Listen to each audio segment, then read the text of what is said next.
Welcome to another PureRead audiobook. It's wonderful to have you with us. Before we get started, please like and subscribe to our channel and share it with friends. Supporting us in this simple and easy way ensures we can continue adding more delightful audiobooks for your listening enjoyment. The following story is copyrighted PureRead Limited, the home of books you can trust. Now, sit back, relax, and enjoy. Bowain's Bride. A Whisper in the Wind. A Highland historical romance by McGill. Around the 900s, England was a divided nation. The Vikings had pretty much the control of shires in the middle of England, all the way up to the borders of Scotland, an area which would later be dubbed as the Danelaw, since Viking rules and customs were upheld. Up north was the Kingdom of Scotland, and more towards the west was Ireland. Vikings, Scots and Irish were in constant struggle with the English. In 937, this culminated in the Battle of Brunanburh, when the King of Wessex Aethelstan, also known as the first king of all of England, destroyed a combined army of Scottish, Viking and Irish armies. This story begins a few years before the Battle of Brunanburh. Chapter 1. A farm near Ravenswater. "We're almost home," Ingunn whispered as much to herself as to her little sister Helga, as she was pulling her sister, now 3 winters old, over the misty fields towards their father's farm. It couldn't be all that much longer, but the fog had settled in much faster than she had expected. And even though she had crossed these fields 1,000 times before, still it appeared she had entered an entirely different world. The mist had swallowed up all the usual reference points. Rocks, trees, and even the grass, only a few feet away, had been gobbled up by the clammy, gloomy cloud, so fine that it even penetrated their ankle-length dresses. And now, to make matters worse, the mist had turned into a soft, icy rain. Its tiny droplets blew down her neck and stole away her heat as it came in contact with her body. Helga felt it too. "I'm cold," she whined. "Are you sure we're almost there?" Ingunn did not answer. This was not a time to whine. She stopped for a moment and narrowed her eyes. Why couldn't she recognize anything? The thought that she had possibly gone wrong had started to knock on the door of her heart, and it wasn't a very good thought. She should not allow such musings. Still, nothing looked familiar. Should she call on Odin? Odin, the one-eyed god who knew everything. He was the all-powerful god of strength and wisdom, and he could easily tell her how to walk. But how could she approach him? Father had said Odin needed a sacrifice. You should never just approach him, as that was extremely disrespectful. Odin needed something in return for his help, but she had nothing to give. What's more, she was only 5 winters old herself. Odin had no time for her. She pushed the thought out of her mind and gritted her teeth. "Come on, Helga," she mumbled, as she pulled her sister's hand. "Let's cross this hill. Father's farm must be on the other side." The hill looked somewhat familiar to the one close to their house, and hope filled Ingunn's heart. "I think we're almost there, Helga. I'm certain." But it wasn't the hill near their house. The slope that Ingunn had hoped it would be was clothed with soft grass. This spring it had been dotted with 1,000 wildflowers. Rolling down that hill, together with Helga, had been one of their most treasured experiences, and their laughter had reached all the way to Father's farm. But this slope was not soft at all. Instead of flowers, Ingunn noticed prickly vines that grabbed her ankles and tore at her woolen dress, and instead of the familiar ascent, she spotted jagged rocks. Trees, like evil soldiers, jumped out of the mist before them as they climbed higher. Their knotted, gnarled branches would bar the way and scratch Ingunn's face as she fought her way up. "We are lost. We're really lost." Slowly the realization dawned on her.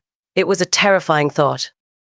Thick mist like this would hang for hours over the fields, sometimes even for days. What if she couldn't find her way back home and she and Helga would have to stay out on the plains, or worse, in the dark woods? The nature spirits were everywhere. These unfamiliar spirit beings inhabited the rocks and the trees, and most of them were not very kind. Ingunn had to bite her lip in order to push her tears away. She could not cry. She could not show Helga she was afraid. Father had said so. Never show fear, Ingunn, he had told her just a while back. The nature spirits feed on fear, and so do our enemies. Fear was no option. But how do you keep calm and suppress that rising sense of panic? She had never been lost before in all of her 5 winters. And that's when her heart skipped a few beats. Just as she reached the top of the hill, she spotted something that scared her more than any of the nature spirits ever could. She let out a yelp while squeezing Helga's hand so hard her sister cried out in pain. For there, slouched against a tree and only barely visible because of the surrounding fog, sat a man. A man? Here, in the middle of nowhere? Ingunn wanted to turn around, but their yelps and screams had alerted the man. He jumped up.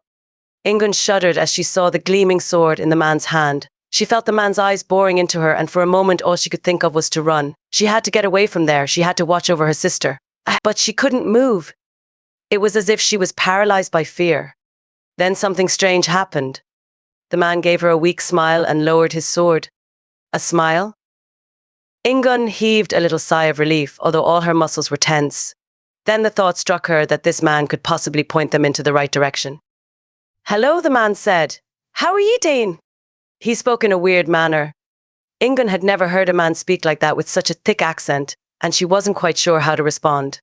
The man did not speak Ingunn's native tongue, but spoke in English, a language Mother had insisted they would all have to be familiar with, since they lived here now. Who was he? She looked up at him. He wore a simple brown, loose-fitting, sleeveless tunic, and he radiated strength. His arms were muscled, and the way he was still holding that sword gave the impression he knew very well how to use it. But his eyes were warm.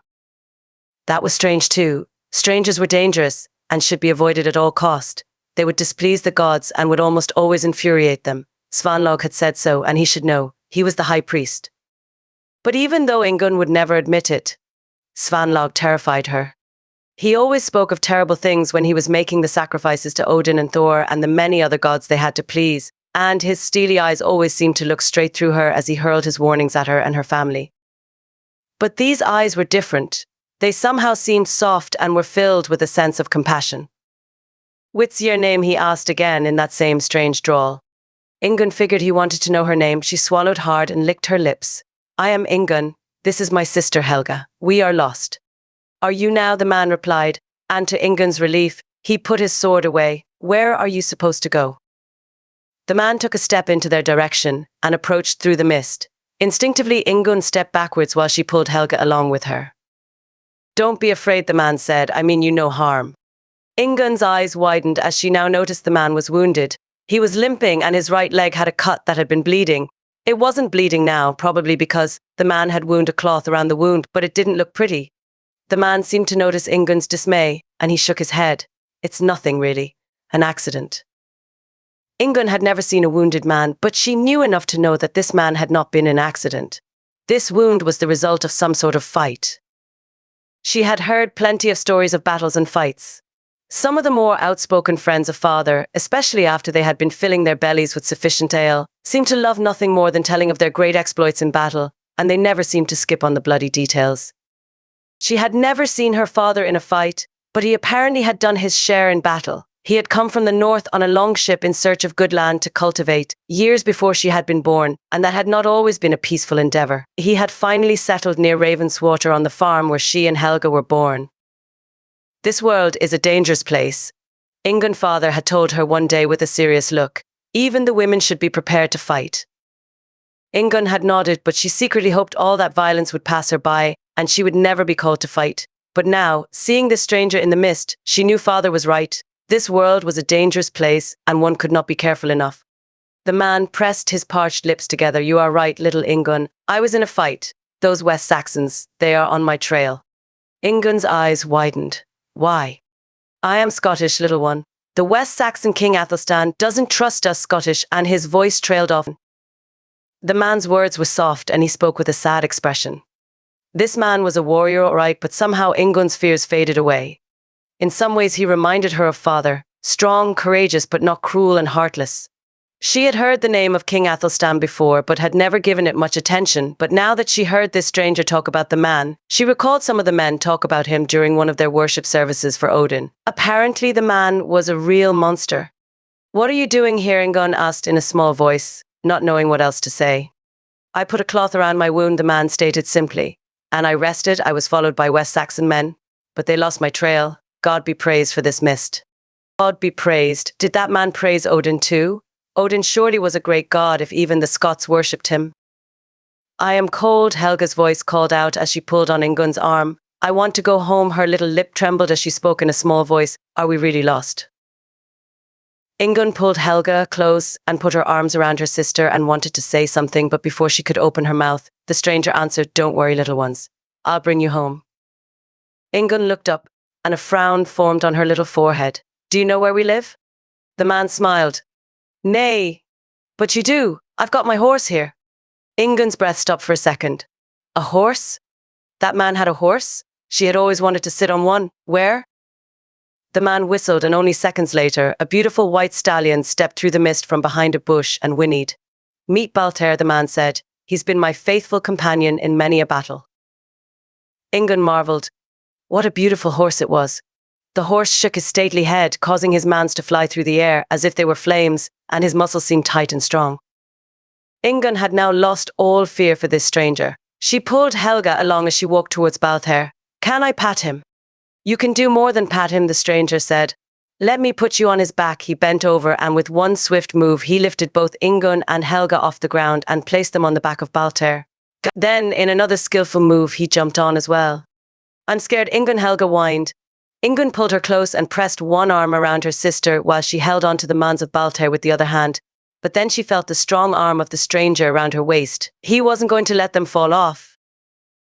So the stranger asked, Where do I go? Is there any town nearby your farm? As he spoke, he slowly guided his horse forward. Ravenswater, Ingun answered.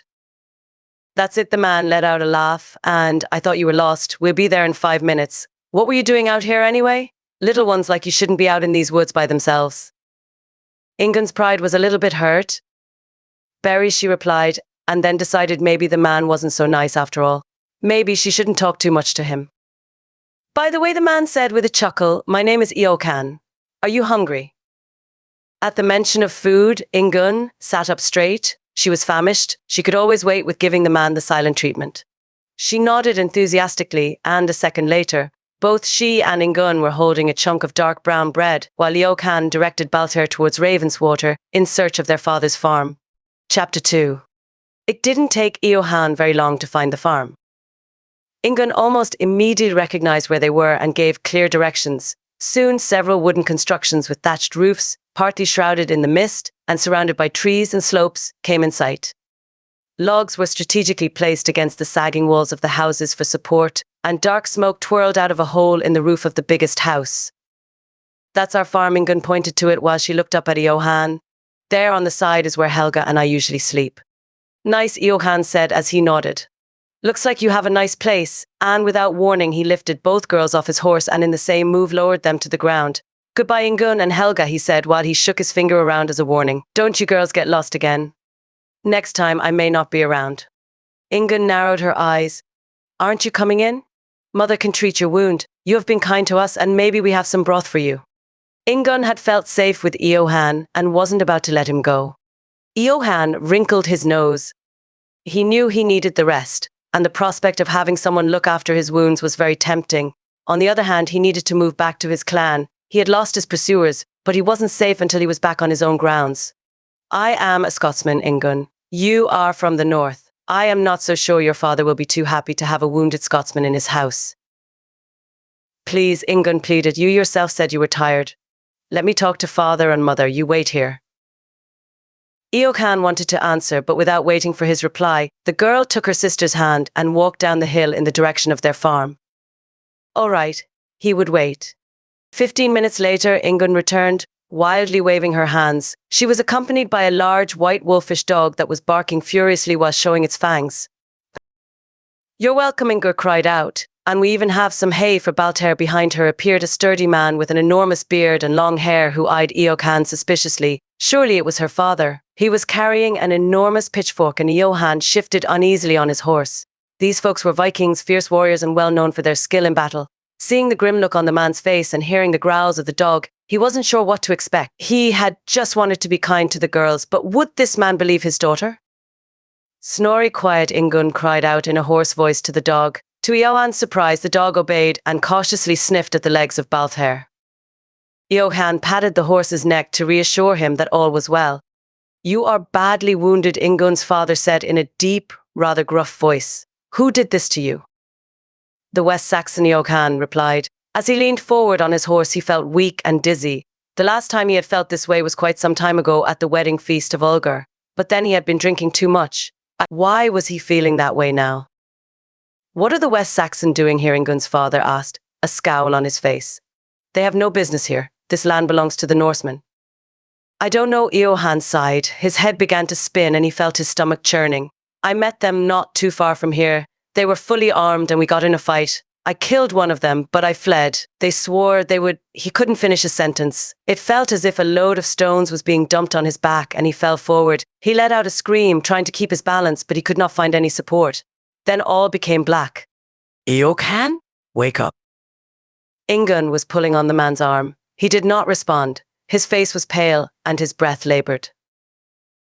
Is he going to be all right, Ingun asked Mother. He was a stranger, even from different descent. Still, he had been kind to her. His eyes had been warm and Ingun felt a certain compassion for him.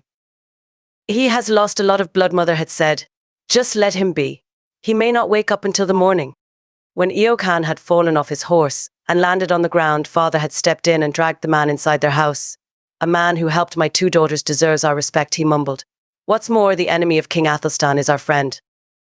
When Mother saw the wound, she sprang into action. She knew how to treat such cuts. First, she cleansed the wound with liquor and then applied a salve of meshed herbs and roots. The stuff stank. Every time Ingun smelled the putrid scent, she covered her nose and mouth, but the salve did seem to work. At least it had on all the occasions when Mother had doused Ingun's own bruises and cuts with it, and even though she hated the smell, she was used to it.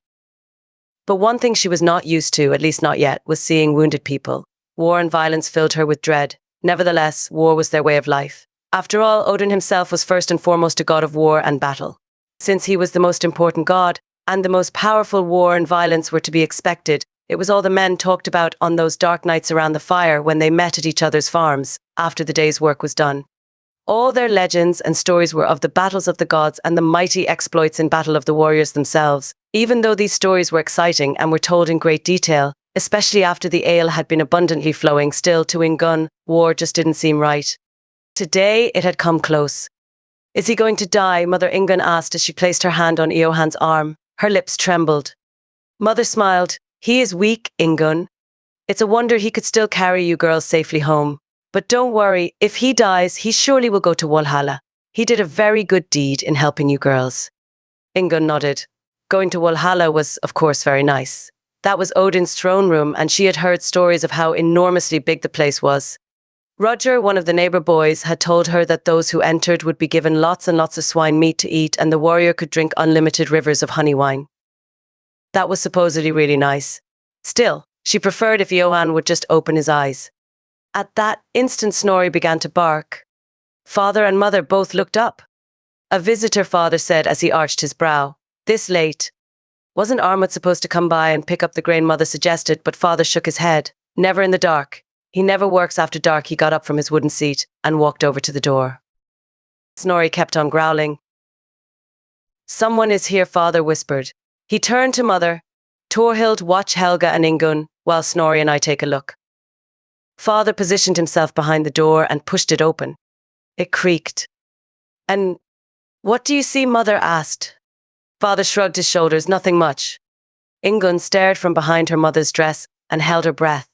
The flames from the open fire in the hearth cast dark shadows through the room, and Ingun could see Father was not at ease. Still, nothing seemed out of the ordinary, except the constant growl that came from deep within Snorri's belly. Father pushed the door further. What is it, Snorri? Father said as he placed his weathered hand on the dog's neck. Snorri stopped his grunts, and for a moment it was still. Ingun could even hear the soft rustle of the wind through the leaves of the giant oak tree near their farm. She relaxed. Maybe it was nothing. And then, as if out of nowhere, there was a loud thud in the doorpost. Father let out a cry. An arrow. We are under attack. Father wanted to step back in and close the door, but Snorri wasn't about to be intimidated. The angry beast barged forward into the dark of the night, while furiously barking. Someone out in the dark let out a muffled curse which was drowned out by Snorri's howls and growls. The dog was fighting with an intruder, but it was an unfair match. Only a fraction of a second later, a terrified yelp of the dog filled the night air, and Ingun knew that Snorri was no longer with them. What is going on? Surrender your visitor, a dark voice called out, and we will leave you in peace. Ingun had never heard that voice before. The man spoke English, but very different from the way Eochain spoke, and she did not like it at all. And what did he mean by visitor? Did he mean Eochain? Ingun could see Father clenching his fists. She knew Father was getting angry. Father was not afraid of anybody. He would protect them.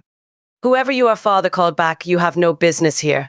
How dare you scare my family and kill my dog under the cover of darkness? We have no quarrel with you, Viking, the voice responded. We only want the man you keep in your house. He killed one of us, and we will bring him to justice. Father smacked his lips. What justice? Saxon justice. We are here in the name of King Athelstan, the King of Wessex, the only true ruler of this land. The land your foul feet are standing on belongs to us Norsemen. You are not welcome. Give us the man we are looking for, the voice called back. Ingunn tried to imagine what that man outside looked like. A monster. That's what he was like, with eyes that flickered with the light of the netherworld. We hide nobody, Father called back. But you are a coward. You don't even show yourself. Come out in the open so I can see who I am dealing with. But nobody stepped forward. Instead, the voice called out, You are lying. You do have a man inside your house. We have seen his horse. Balthair, they are indeed looking for Eohan.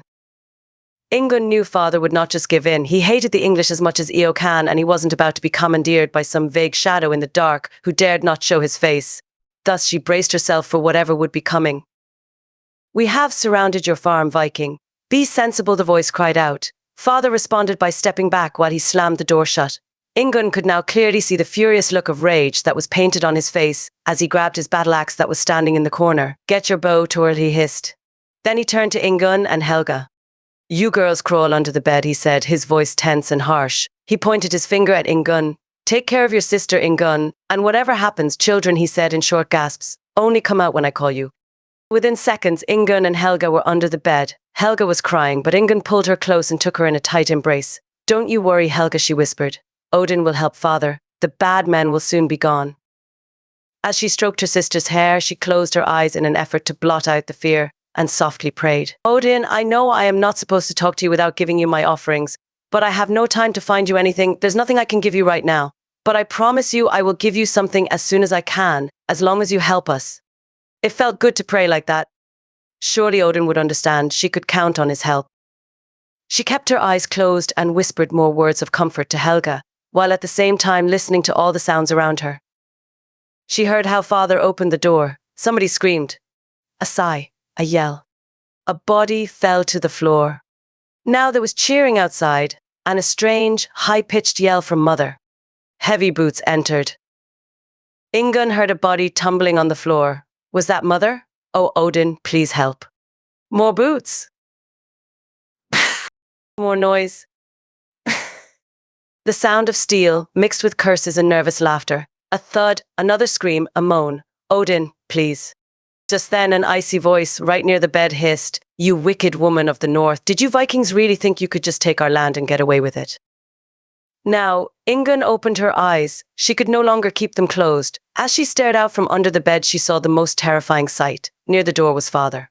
He lay motionless, sprawled out on the floor with an arrow sticking out of his chest, while blood was oozing out of a gaping wound on his side. Mother, too, was lying on the floor, still, silent, her bow still in her hand. She had not been able to defend herself. A cold feeling, like an ugly, poisonous snake, crawled up in Ingunn's stomach, and she had to suppress a sob. Her mother and father both dead. But she should not make any noise. Nobody should know she and Helga were under the bed. He's here, another voice shouted a bit further away. I knew it. Ingunn turned her head, and in the flickering flames of the open fire she saw a soldier, dressed in a padded tunic and with a sword in his hand. He was standing over the cot on which Eocan was lying, his helmet flickering in the light of the flames of the hearth. He's just about as good as dead already, the man spat out in disgust. I think he's unconscious. Good, the icy voice that was standing close by barked. Let's just burn the whole place down. Fire is the best way to get rid of these wicked beasts. You got it, the other smirked. Mission accomplished without giving Johan another look. He walked over to the hearth, stuck his sword in it, and worked several burning logs loose from the fire, and let them roll over the wooden floor. The dry wood instantly caught fire. Let's go, Iceman said in hurried tones. This place will burn down in no time at all. Within seconds, both men ran off, leaving the girls under the bed. Ingunn felt frozen with fear as she saw how fast the flames were spreading, almost as if they were in a race. They had to get away from here. But how? Outside were these horrible men, and inside they were facing this terrible raging inferno. Smoke was fast filling the room, and visibility became difficult. Helga was crying. I want Mother, she sniffed. Not now, Helga. Ingunn forced herself out from under the bed and dragged her terrified sister along. And then, as she faced the roaring flames, she knew this was it. They would die, but it didn't matter. They would be with Father in Valhalla. although how could she be sure? Walhalla was the place for fighters like father, but she had never fought anybody. At that instant, she felt a heavy hand on her shoulders. A hand. Aye. She looked up and stared into the face of Johan. Johan, Ingunn cried out, I thought you were sleeping, or dead. I am not ready to go to heaven, little one, Johan said. But think, Ingunn. Think, does your home have an underground storage? What Ingunn couldn't think straight. The flames, the smoke, the bodies of her father and mother. Helga crying for help.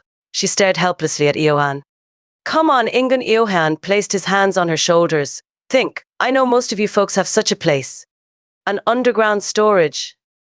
All of a sudden, she knew. Yes, she cried. Right there, she pointed to the far end of the room, a part of the room where the flames had not yet reached.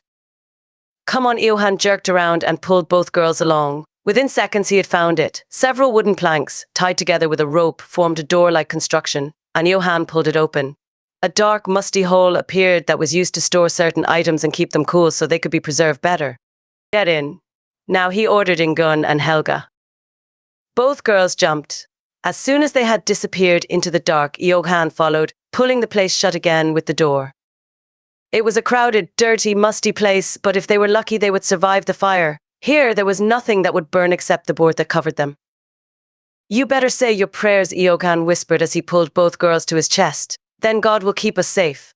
Hours later, it was in the middle of the night, Johan got up from his crouched position and pulled the terrified sisters up. His wound was bleeding again, but his heart was full of gratitude. Safe, little ones, he mumbled as his eyes scanned the charred remains of the farm that were still smoldering and smoking. We are safe. We made it. At one point, burning wood fell into their shelter. Johan had been prepared as he knew burning wood would inevitably fall down. There had been several coarse gunny sacks that he had gotten ready to smother the flames, and without regards for his own safety, he had thrown himself onto the burning wood that had fallen down. What are we going to do? Ingunn whispered, while tears rolled over her cheeks. Mother and father are dead. It's terrible. Ingunn, Johan said as he pulled the girls close. Horrible. You and Helga will have to come with me. With you, Ingunn cried. I want mother and father. I know you do, Johan replied. Believe me, I do, but you have seen what these foul men are capable of. You must come with me. My clan will take care of you. Where is that? Ingunn sniffed. Scotland, little Ingunn, and we must leave at once. Chapter 3. Ingunn often thought back of that fateful day when the soldiers of King Athelstan had come to the door of their farm. She had only been 5 winters old at the time, but she remembered how life had been so simple in those days before all that had happened. How she missed the sweet face of mother and the strong arms of father. That day, that terrible day when their farm had been burned down, still caused her to wake up screaming some nights. At those moments, she would find herself under that bed again, holding Helga and desperately praying to Odin. The image of her dead father and mother, both lying on the floor, while the mocking soldiers of the Saxon king burned down their place, could never be erased from her mind. Never! And Albin wasn't much of a help either. At such moments when she screamed out in fear, he would turn to his other side in the bed, irritated that his precious sleep was disturbed, while grunting she shouldn't be so weak. The next morning he invariably stayed unhappy about it, and openly wondered if she was even of Viking descent. Life, Ingunn, is not a playground, he smirked. Why can't you be strong like our Scottish women? His harsh, unfeeling attitude would fill her with a deep sense of loneliness. Of course, she understood that life was no playground. She understood it possibly even better than Albin, but that was not the point. She was longing for warmth and loving kindness. She was longing for a deep sense of security, for a love that would never fail her and that would never let go. But having faced the cruel death of mother and father had made her realize that such love just didn't exist. That knowledge scared her. It was a deep, dark truth that offered no hope. There was no true love on this earth, and it was even doubtful whether there was true love after this life. Would Walhalla offer such hope? Not really, she would not go there. She was no warrior, and apparently Odin only chose warriors to be with him. She would probably end up in Folkvang, the goddess Freya's abode, but whether or not it would be all bliss there remained to be seen. No, true love just didn't exist, and Albin was right. Life was no playground. Certainly her marriage to him was not a playground. She had married him when she had turned 18 winters old. Johan had suggested she marry a strong Scotsman. I am an old man, little Ingunn, he had told her one day. The day is coming when I am no longer able to look after you and your sister. I would be more at peace if I knew someone strong would look after you. It had shocked Ingunn. You are not leaving me too, are you, Johan? He had smiled. I am not planning on leaving, but the years are beginning to count. Especially in winter, it seems my legs refuse to go where I want them to go, little Ingun. He always had affectionately called her little Ingun. She would not accept that from anybody else, but Johan could call her whatever he wanted. He had been kind to her and Helga. Without him, they would most likely not even be around anymore. He was the closest thing to warmth and kindness she knew. Thus, when Alban McConnon had showed interest in her, she had not rejected him. They had married 3 months later, and she had moved in with the McConnons. 1 month later, Johan had passed away. Just like that. As if he had known his time was up. He had died unexpectedly in his sleep, and it had been a great loss to Ingun. It had been the first time she came face to face with Alban's rather heartless attitude. That evening, as she sought comfort in his arms, he had just laughed it off, called her weak, and had gone off to party with his drinking buddies. Not quite what she was looking for. But she had a roof over her head, and there were more advantages to being married to Alban. For starters, there was Alban's mother, Caitlin McConnon. She was a warm, kind-hearted person, and it was puzzling to Ingun how she, as the mother, was so different from her son.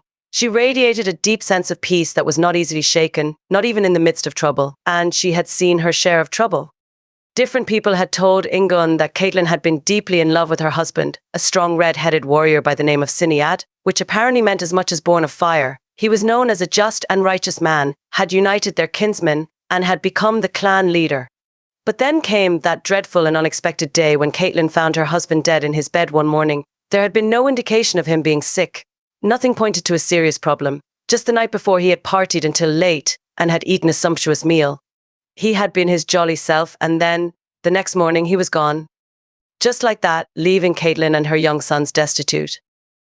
It would have been enough to drive many a good person to the valley of bitterness, but not Caitlin. According to those who knew her at that time, she remained unshaken. She was as kind-hearted and compassionate as ever, and refused to give in to anger or despair. One day Ingun had asked her about it. How come you have such peace? A gentle smile appeared on her face. She pointed to a flock of sheep on a nearby hill. A shepherd was sitting on a rock and was overlooking the grazing animals. You see those sheep and the man that is guarding them. Sure, what about them? Ingun replied. Sheep didn't interest her, but she knew that man. That was Andres, a chubby Scotsman who, according to many, wasn't good for much else besides caring for dumb sheep. What could those sheep and chubby Andres possibly have to do with Caitlin's peace? Sheep need a shepherd, Caitlin explained. Of course, that was no news, so... Caitlin's face took on a serious expression. In a sense, we too are sheep, Ingun. We too need a shepherd. My shepherd is God. That's where my peace comes from. God, a shepherd. That sounded weird. It didn't make sense.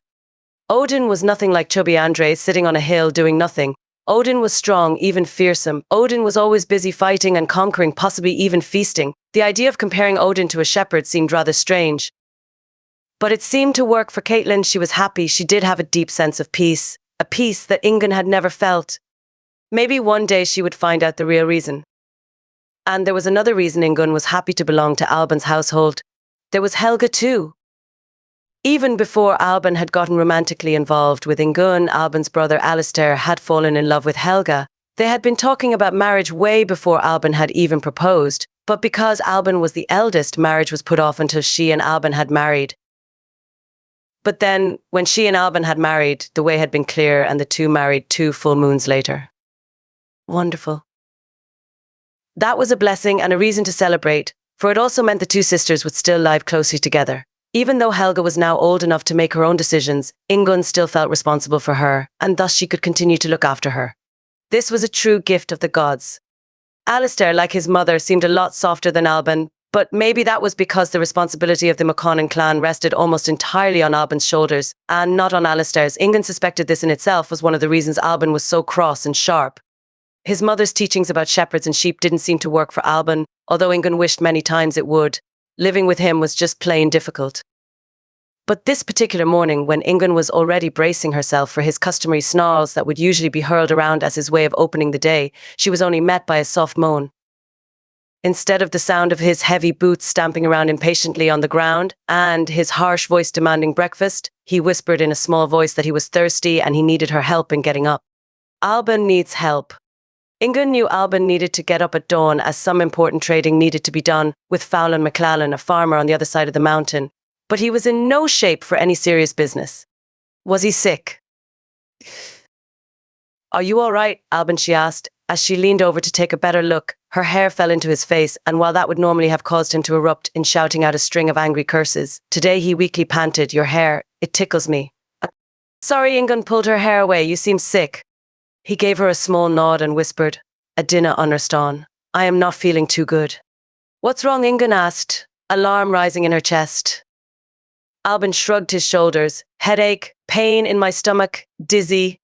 You can't get up, Ingunn insisted. You need to stay in bed. I can't, he mumbled. I must get up. Forget it, Albin, you can't get up. Albin never liked to be crossed, but today he didn't argue too much. He only protested weakly while he stared at her with a beaten expression. But I've got business with McLallen. I have to get up. As he said it, he pushed his blanket away and forced his body up.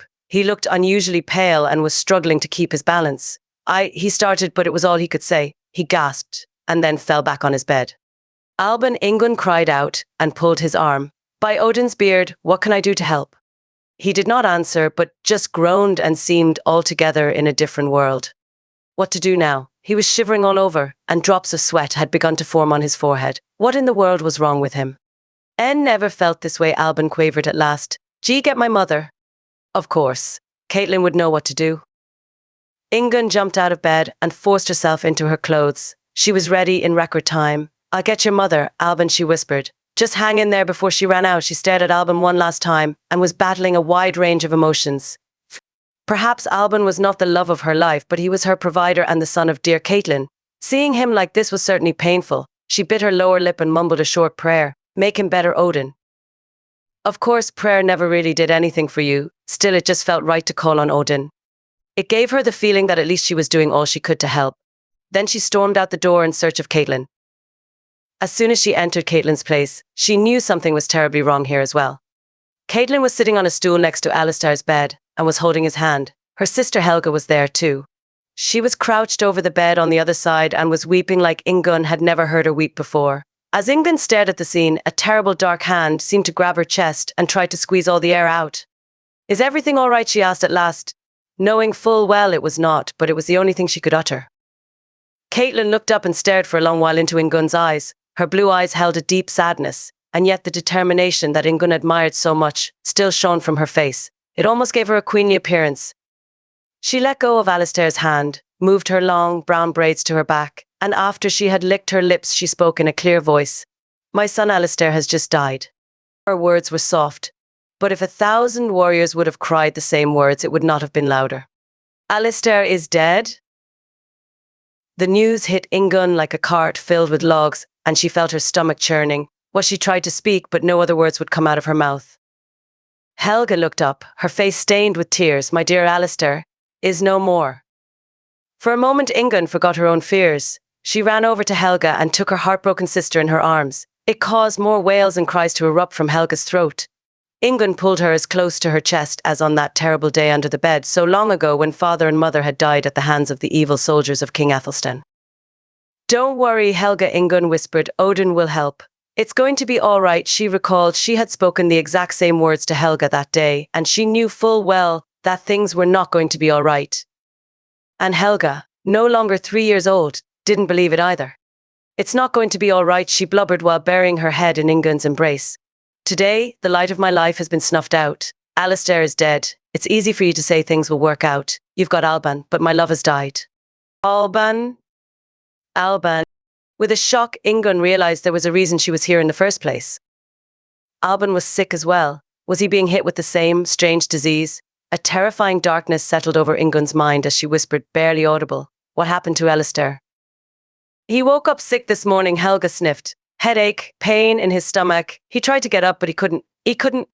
We need to go to Alban, Ingunn interrupted Helga and turned to Caitlin, desperation painted on her face. Why, Caitlin asked, but from the expression on her face, Ingunn could tell she already understood. He's got the same problems, Ingunn cried out. He too may die. Caitlin's face paled and she jumped up. It must have been the food they shared yesterday. Without wasting another second, both women ran out, leaving Helga behind in her bewildered state. Not even a minute later they stormed into Alban's hut. Alban was groaning and sweating profusely. Caitlin kneeled beside the bed and grabbed his hand. Alban opened his eyes.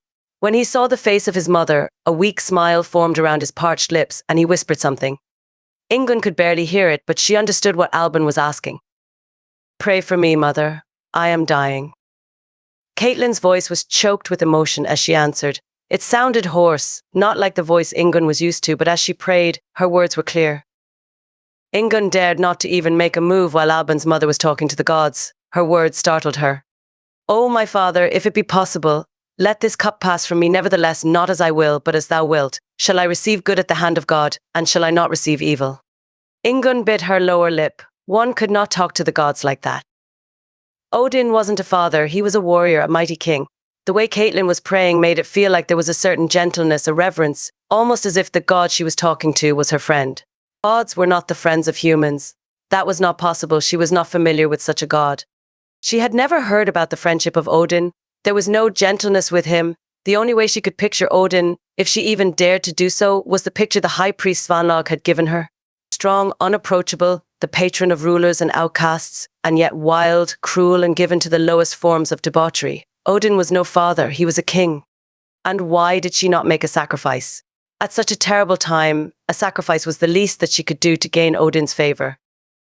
"God doesn't require a sacrifice, Ingunn," she recalled Caitlin's soft words one day when she had dared to ask Caitlin about it. She had never understood what Caitlin meant, but not wanting to appear dumb, she had not inquired further.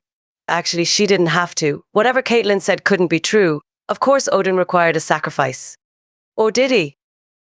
As Caitlin prayed, tears now streaming down her face, Ingunn was as nailed to the floor, and although she did not understand anything of Caitlin's communication with the gods, she was deeply impressed. Caitlin wasn't even pleading with her god for an immediate change in the circumstances. She wasn't insisting on anything, and neither was she yelling and dancing as Svanlog had been doing during the sacrifices she had witnessed so long ago. Caitlin was done.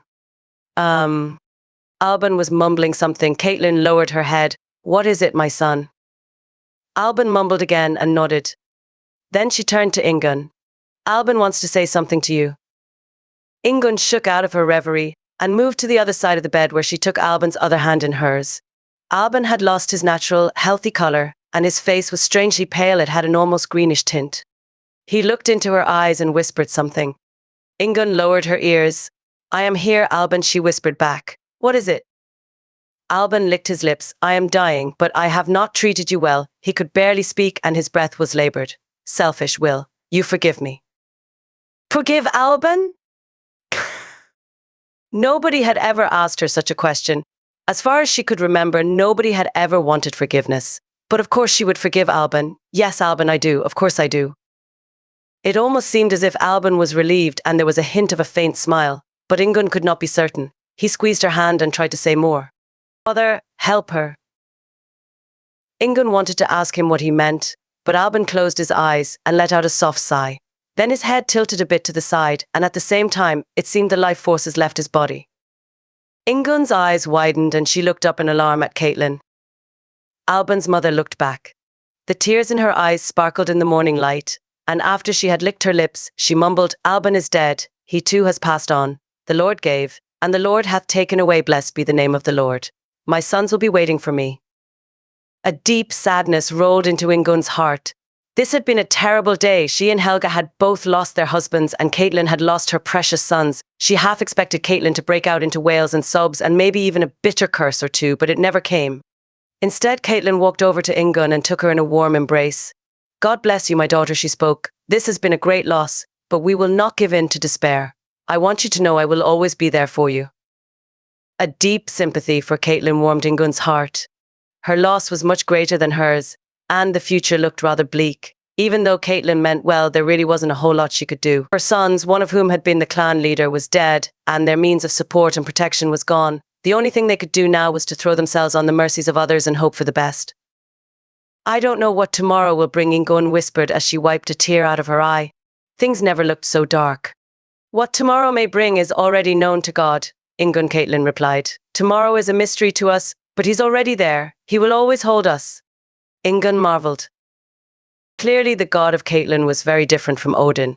Deep in her heart there was a stirring, sort of a whisper that told her that Caitlin's god was a lot nicer than Odin.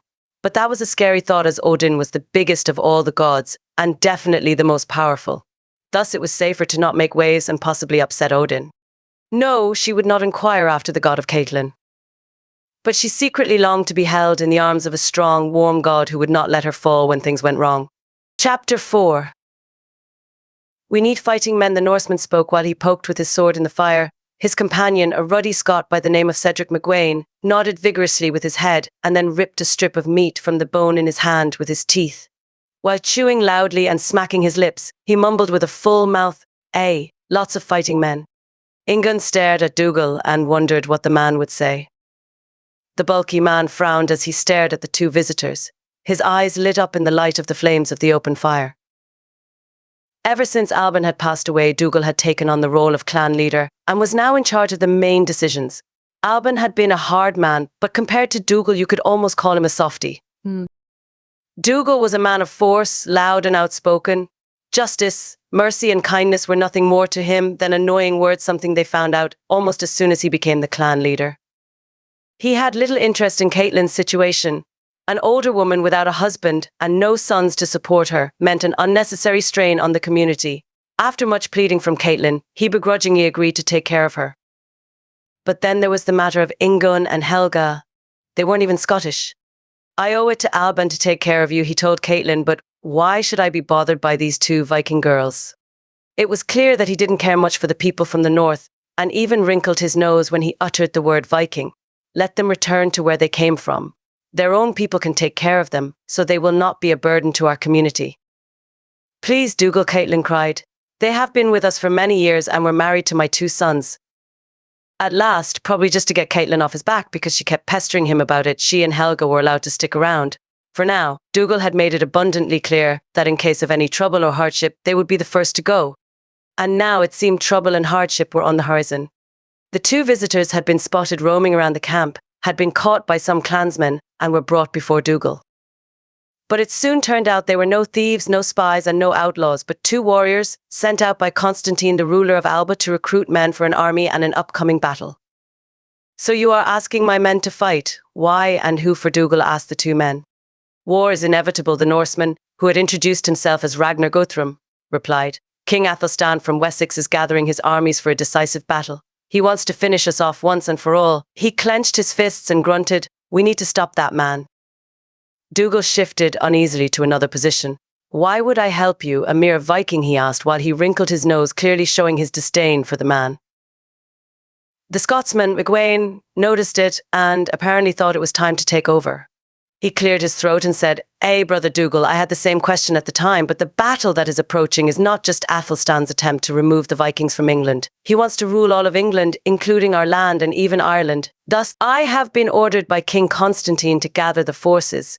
Athelstan seeks to defeat all of us, even the Highlanders. Olaf Guthfridsson, the King of Dublin, our king, and Owain, the King of Strathclyde, have joined forces. He threw his bone into the fire, licked his lips, and while he clenched his fists, he continued. Athelstan is gathering his forces at Brunanburh. This is our chance to stop and defeat him. We need every available fighting man. Ingunn sighed. She needed no deep insight from Odin to know what Dougal would choose. Of course, neither she, nor Helga or Caitlin would directly be involved, yet the repercussions of such a campaign would be felt everywhere. They were entering times of great uncertainty. The Epilogue came out, the discussions became more heated, and before long, as Ingunn had expected, the decision had been made. All available warriors from the clan would join in the fight. Most of the men around the fire were now shouting incoherent grunts of bravery. Caitlin, too, was concerned. The next morning, Ingunn even spotted a few worry lines on the face of the woman she admired so much. It surprised Ingunn, and she asked her about it. Caitlin shook her head and mumbled, I just don't feel good about this, Ingunn. I mean, how can I feel good about a ferocious battle? Good men on both sides will turn into savage, bloodthirsty monsters whose only goal it is to slaughter their fellow men. Ingunn did not know what to say. The picture of her father lying dead with an arrow in his chest forced its way back into her mind. But that's not all, Caitlin went on. Things are not the same anymore since my sons have died. Dougal doesn't care about us, and I do not feel I am in the right place anymore. Ingunn arched her brows. What are you going to do about it? Caitlin hesitated. But then she spoke. I believe I need to leave, Ingunn. Ingunn frowned.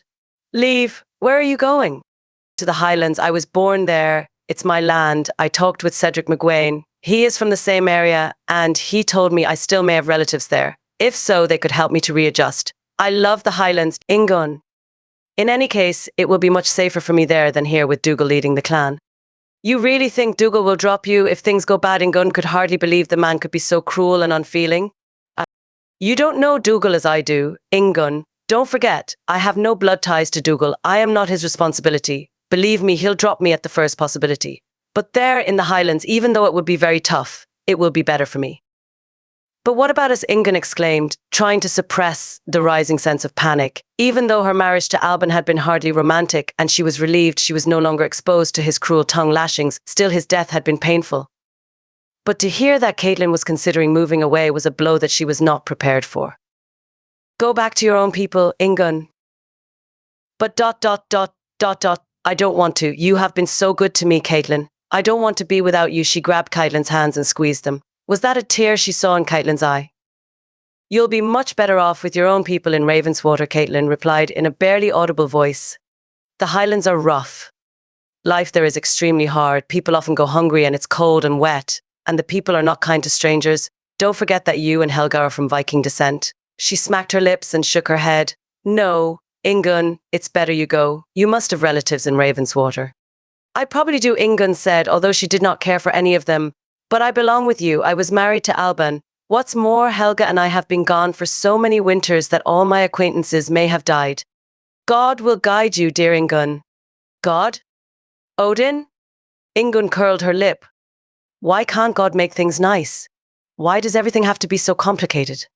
Oh, Ingun, Caitlin said, as she stepped closer and took Ingun in her arms. Just because we don't always understand the blows and the storms of life doesn't mean God doesn't understand. The beauty of trusting in God is that you dare to place your hand in His and you tell Him you will follow no matter what turns the road will take.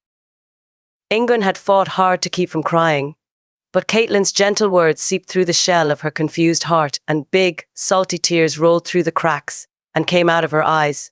I don't think God really cares, Caitlin. He never has. Of course he does, Ingun. Caitlin chided her. Remember what I told you about the sheep and the... Shepherd. Ingun finished the sentence for her. In her mind's eye, she saw chubby Andres again, sitting on that hill, and she had to smile through her tears. I don't see Odin as a shepherd, Caitlin. The only person I have ever met that's like a shepherd has been you. I am not a shepherd, Ingun. Caitlin in a voice that was barely above a whisper. But the true God is. He's the good shepherd. A good shepherd gives his life for the sheep.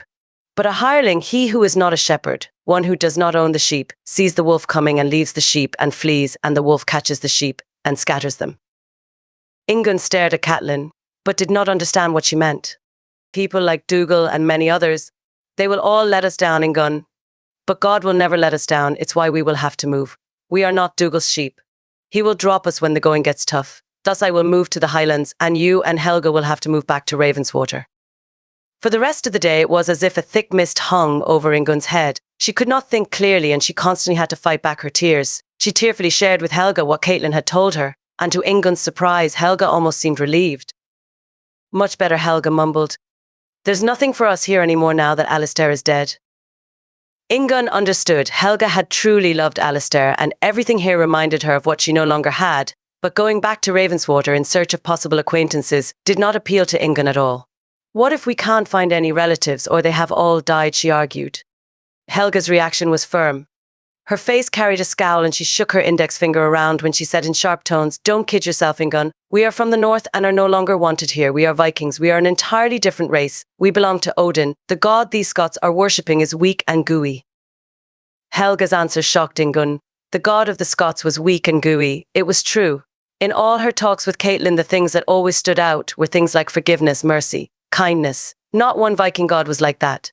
Certainly not Odin, and not Freya either. Maybe Bragi, the god of poetry, came close. Still, even he was strong. But as the list of gods paraded before Ingun's mind, she made a startling discovery. She didn't like any of her gods. They all scared her. They all demanded things from her, things she wasn't always capable of giving. Whenever she thought of Odin, her mind was dark and misty. Freya filled her with dread. None of them seemed to really care for her. What she wanted was something else.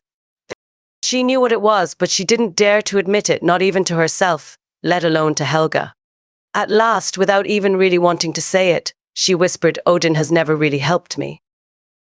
By Odin's beard, Helga gasped. Watch your tongue, sister, lest you evoke the wrath of the gods. The god of Alistair, Caitlin, and Alban is nothing but a Dunga and a Nightingale. Ingunn veered back on her seat. No, that's not true, Helga. Caitlin says her god is like a shepherd who lays down his life for the sheep without concern for his own life. That's not weak, that's bravery. Bravery. Helga couldn't suppress a mocking smile. Let him fight with Odin in battle. We'll see who comes out as the winner. She shook her head in disdain. It sounds like you've been talking too much with Alistair's mother. It's not just that, Helga, Ingunn replied. There's something about her trust that I want, but I can't find it anywhere else. I only feel it when she's talking to me about God as her great shepherd. Helga shrugged her shoulders. Whatever it is, big sister, it's time to stop dreaming. Reality has caught up with you. At least Caitlin is right about the need for us to move, and since she's leaving to go to the Highlands, we will move back to Ravenswater. When shall we go? She widened her eyes and stared long and hard at Ingunn. Ingunn felt so confused. Her heart was being ripped in two. She loved Helga, her own sister. She did not particularly like the Scottish clan, but she loved Caitlin. And even more, she loved Caitlin's god. She was tired of fear, tired of the uncertainty of upsetting the gods and having to appeal to them in just the right way or having to deal with the consequences of having offended them. What she really wanted, more than anything else in this world, was a shepherd. As she admitted it to herself, tears rolled out of her eyes as she realized all too well what that meant. See, Helga scolded. Now you are crying. You were always the strong one, but now you are weak and afraid. That's what you get for listening to Caitlin's god. I am not crying because I am afraid, Caitlin sniffed. I cry because I love you. Helga frowned. I don't understand. I love you too, and I am not crying. I cry, Ingunn said, slowly, because this is goodbye. Ha! What do you mean? It was as if a curtain had been opened to Ingunn's mind, and for just a small moment she had been given a view of her future. It was somewhat rough, even dark, and full of hardship, but it wasn't with her relatives near Ravenswater. What she saw were the Scottish Highlands. Her confusion was gone, and never before had she been more sure of the steps she was about to take. Her voice was soft and gentle, but clear and determined. Helga, I will not be coming with you to Ravenswater. A shock coursed through Helga's body. You won't? Are you staying here? Ingunn shook her head. I'll be going with Caitlin to the Highlands. I want to be with her and get to know her god. And leave me alone, Helga flung out the words, and her face turned a bright red.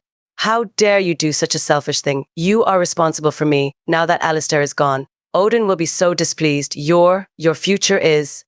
Helga stumbled over her own words in her excitement, but she could not finish her words, as now too she cried. Alone. I am all alone with no one to help me.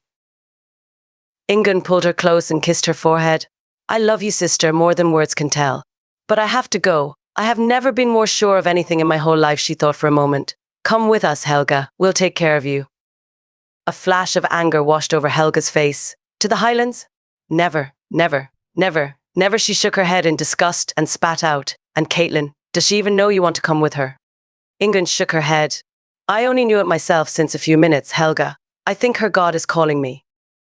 Helga let out a deep sigh. I am afraid that's precisely the problem. She plopped herself down on a stool and placed her head in her hands and began to weep again. When she had apparently no more tears left, she looked up. So, you are sure? Oh, Sister, Ingunn said, and knelt down next to her. I'll always love you, Helga. Always. Helga nodded and then said, Then let's swap rings. That way we will always be united by the force of Odin. Let's swap rings, Ingunn mumbled in a choked voice as new tears welled up. So we will indeed be united forever. Both girls took off their wedding rings and swapped them.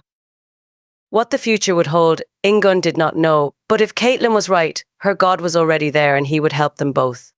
You want to come with me? Caitlin stared wide-eyed at Ingunn. You know how far we will have to walk. It's fine, Ingunn replied. I will come. But there is nothing there for you. You are not of Scottish descent. You will be ridiculed and we will be poor. It's not even certain I will be able to find any living relatives. The Highlands are cold and bare. It freezes in winter. You should go back with Helga. But Ingunn took Caitlin's hands in hers. Do not urge me to leave you or turn back from following you. For where you go, I will go, and where you lodge, I will lodge. Your people shall be my people, and your God will be my God. Where you die, I will die, and there will I be buried. May God do so to me and more also, if anything but death parts me from you. Oh, Ingunn, Caitlin whispered, and she kissed her on the forehead. God knows how much I love you, and now in the midst of my misery, he has shown his kindness to me. I have lost my 2 sons, but I have gained a daughter. Chapter 5. Caitlin had not said a word too much. The Highlands were rough and very different from the valley where the McConnon clan had lived, and that had been Ingunn's home for so long. There she had lived in a lovely flower-strewn valley with soft grass for the sheep and plenty of room for the growing of food. The hills were easy to climb and were generally caressed by a gentle wind that brought a particular scent of freshness that made your heart jump. There, the skies whispered of pleasant secrets to discover, and even when the heavens had grown dark and ominous because of an approaching storm, it still felt like she was home. But the Highlands were altogether different. They were beautiful too, but in a very different way. They were beautiful in their raw power and in their rough independence. Here the hills cried out that there was nothing in the world that could ever possess or conquer them. Caitlin once told her that the high peaks were the domain of the unseen spirits, and that one should not cross the Highlands unless his or her heart was right with God. To Ingunn, that was confirmed one day when they spotted a grey wolf that attacked and killed an unsuspecting Ptarmigan. It was not a country for the weak. Sharp rocks, bare hills covered with a great variety of mosses and different types of grass, silver-coloured lakes that reflected protruding rock formations, and the ever-present mountains in the distance made for a rather eerie combination of majestic beauty, staggering loneliness, and nature in its rawest form.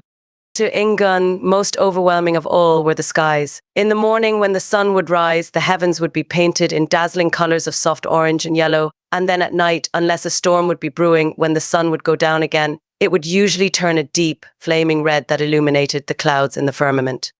And finding relatives proved to be difficult as well. Some people remembered hearing about a certain Caitlin McConnon, but no one knew of any relatives. "You've been gone for what? 40 or 50 winters," an old Highlander with long, stringy hair and an enormous beard asked her. "That's a long time. I didn't ken any McConnons here." But he took pity on the weary travellers when he heard they had nowhere to go. "I understand your problems. Maybe I can help." He had a small, abandoned cottage that he was willing to give to them for a small fee. "It's nothing much. Ta I blath agus the tinan." "What's he saying?" Ingunn whispered to Caitlin. "What language is that?" "Gaelic from the Highlands," Caitlin replied. "He says it's warm there and it has a fireplace." The old Highlander glanced at Ingunn and gave her an approving look. Then he asked, "What's your name? Do ye talk Scots?" Ingunn understood and gave the man a shy smile and shook her head. "I do, sir, but your dialect is too difficult for me." "That's all right," the man replied in English, although he spoke it with a heavy, thick drawl. "I speak English like the King of Wessex. You sure are a beautiful lassie, aren't you?" Ingunn lowered her eyes and blushed. She hoped not all Highlanders would be so direct. But Caitlin turned the conversation back to the business of taking over the man's abandoned cottage, and so it was that evening the two women sat for the first time in their home in the Highlands. The place was in a rather dilapidated state. There were holes in the stone walls where holes were not supposed to be. The front door had fallen out, and varmints and weeds had taken over the place. But it had a table, and more importantly, a fireplace. The chimney seemed to be still in working condition, and thus it became Ingunn's first job to gather firewood. For even though it was only the end of summer, the nights were already cold, and it seemed the wind was blowing right through their clothes. Their first days in the Highlands were filled with cleaning and organising, and the little money the two women had been able to pull together was quickly diminishing. Soon Ingunn would have to look for a way to support them. She recalled Caitlin's words: poverty, hardship and ridicule. And Caitlin had been right. Everything was just as she had said. Still not a cross word came over Ingunn's lips. After all, she had made this choice, and she was going to stay faithful to the mother of her deceased husband, and what was more, she was going to get to know the God of Caitlin. For that reason, she joined Caitlin for morning prayer. Ingunn could not imagine a more serene way to start the day. Reveling in the sacred stillness of communion with the God who, according to Caitlin, created the heavens and earth, was a joy she had rarely experienced before. To think she could talk to this God without fear she would be judged if she perchance said the wrong things, but that she was welcome and loved, that God wanted to be her father. All of it was a wonder Ingunn could scarcely believe. But it had to be true. She did not imagine that overwhelming sense of awe and the rapturous joy that streamed in from a secret well, somewhere deep within her heart, when Caitlin brought their needs before God. At times when the weather was mild enough, they would pray outside. That was even better. At such times, the early morning rays would chase away the fog on the fields before them, The wind would gently pull on her hair while she was having her eyes closed, and more than once the sweet praises of a chiffchaff would be competing with the whispers of God. And then at night, just before she would climb in the makeshift bed that she and Caitlin had slapped together, she would attempt to talk to God on her own. Talking to God like this, and approaching him as if he were her father who stood ready without condemnation, became a well of inspiration. But prayer was only a very small part of the day, and soon the reality of having to survive stared them in the face, loud and clear. When Caitlin broke off a chunk of bread and handed it to Ingun warning, she let out a deep sigh. Ingun looked up surprised. Caitlin was not one to sigh. "Are you all right?" she asked while she broke off a piece of the coarse bread and stuck it in her mouth.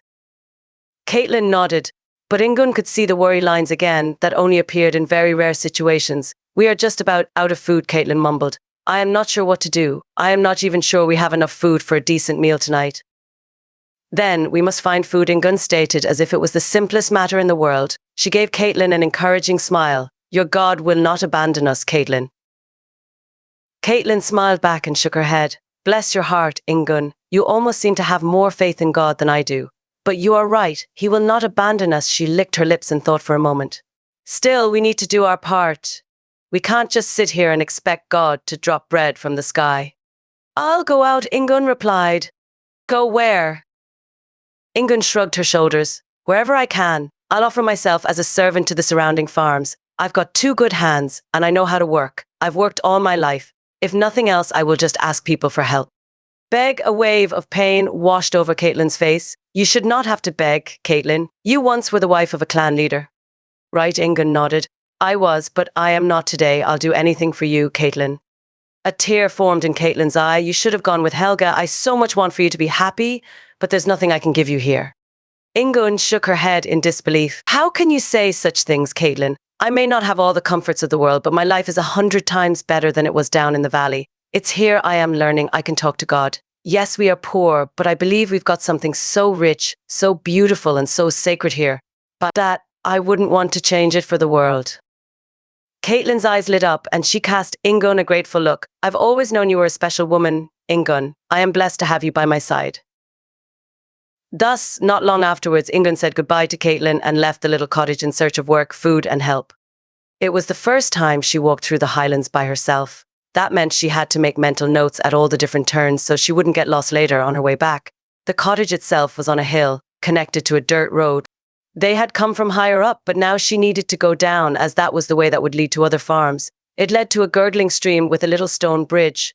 The bridge, with 2 arches and a pillar in the middle of the river, marked the end of the terrain Ingun had explored. Everything beyond that bridge would be new. For a moment she hesitated as she stared at the rickety structure before her. There was no reason it would not hold her. Still, it was clear the bridge was in a deplorable state. Parts of the pillar had been washed away, and even before her, right in the middle of the bridge, she spotted a big hole. If she would fall into it, she would end up in the stream and, no doubt, break her leg or arm. But God would be with her. She no longer called on Odin. It was time to test her new friend, the God of Caitlin. "Help me, Father. Be with me today, and help me to not return empty-handed." At the first farm Ingun encountered, she was met by an old Scottish woman who eyed her suspiciously. From within her house, Ingun could hear the menacing growl of a fierce dog.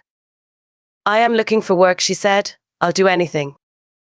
The fact that Ingun did not speak the Highland dialect made the woman even more suspicious, and she shook her head. "Ta túnad spiorad burla," she said, and she called out to someone in the house. A big, husky fellow with dark eyes stepped out of the house. He didn't smile and was holding a sword in his right hand and a rusty chain in his left. It was connected to the monstrous dog she had already heard growling. The beast seemed ready to take her for his evening meal, and Ingun realized that maybe it was time to look elsewhere. "Thank you," she muttered, turned around, and without looking back, she walked off, desperately hoping these Highlander wouldn't let go of the rusty chain with the dog. Another hour later, she came to a second farm. She did not fare a whole lot better here, although there was a 10-year-old boy that did speak English, and he was willing to translate for her to his hardened mother. But the result was the same as at the first farm. They needed no help, and certainly not from a strange woman who was not of the Highlands. But the third farm offered hope. Here she was met by a man who actually spoke her tongue. He was just leaving his place when Ingun approached, and seemed surprised to see a woman walking up his path. He was tall and skinny, actually the first skinny Highlander Ingun had seen, but of course she had not seen many. His face was mostly covered by a scraggly red beard that clung to him like weeds in a garden that had not been tended to for a year or two, and his eyes seemed devoid of warmth. Ingunn swallowed hard as she approached the man who was watching her with great interest as he leaned on a hoe. "Help me, God of Caitlin." "Hello," Ingunn said, and gave the man a gentle smile. "Do you speak English?" "Who's it gone?" the man replied with a misty smile. "I do speak English. What's your name?" "Ingunn." "Ingunn McConnon," Ingunn said. "McConnon," the man replied, and he gave her a laugh, revealing his greenish teeth. "I heard about Caitlin McConnon. You must be her hired hand." Hired hand? She had come here of her own free will. But it didn't matter. This was no time to argue. "I am a hard-working girl," she replied without answering the man's question. "I can do anything that needs to be done." "That sounds about right," the man answered, as he eyed her with a greedy expression. "I've got some work that needs to be done inside." Hope fluttered in Ingunn's heart. "What kind of work?" "Good work," the man answered while he licked his lips. "Work that should not be much of a problem for a lassie like you." He threw down his hoe and took a few steps in Ingunn's direction. "Work is in the bedroom," he slurped. "It's easy and a lot of fun." "Bedroom? Please, God of Caitlin, this man is wicked." "I do not want that kind of work," Ingunn cried, and she instinctively stepped backwards. "I am not that kind of a girl." "Nonsense," the man hissed as he approached. "All girls are like that, and I will pay you a fair price." He was now so close. Ingunn could see the darkness that was dancing in his eyes, and she smelled the scent of sweat. The man had not had a bath in a month. "Get away from me," Ingunn barked. "I want to do honest work." "This is honest work," the man answered. "As I said, I will pay you a fair price." His right hand was now reaching out to grab Ingunn's shoulder. She had to do something now, or she would not have the chance anymore. "Get away," she hissed once more. "Oh, what? Ingunn had her answer ready.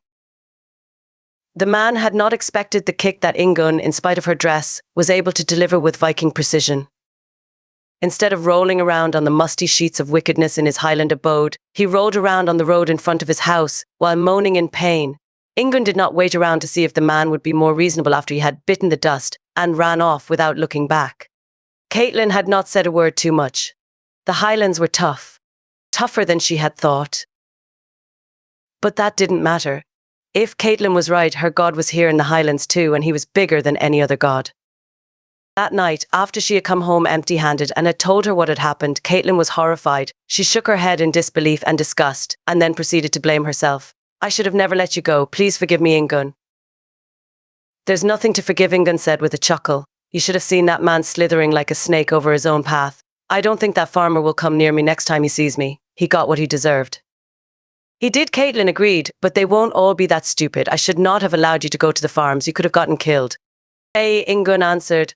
"But what was I supposed to do? But don't be mistaken, Caitlin. I may not be from the Highlands, but I've got Viking blood running through my veins." Caitlin was not satisfied. "No more single farms, Ingunn." Ingunn arched her brows. "And just not eat anymore." Caitlin pressed her lips together and looked up. Was she praying?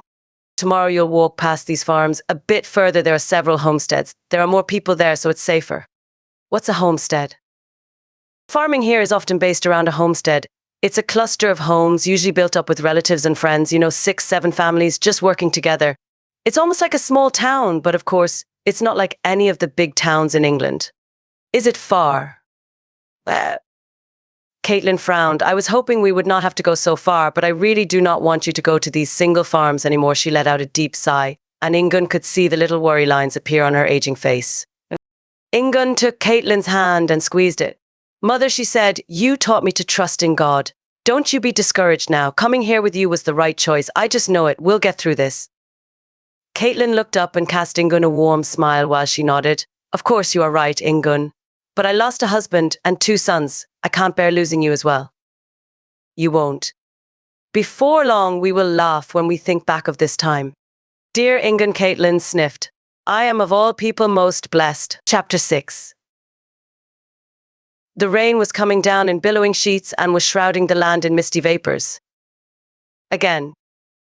It had been raining for days on end now, and it did not appear there was going to be a change any time soon. The sky was dark, and heavy clouds, pregnant with more rain, kept floating in from the sea. Water streamed down the hills in newly formed currents and gathered in ever-increasing swampy lakes on the fields.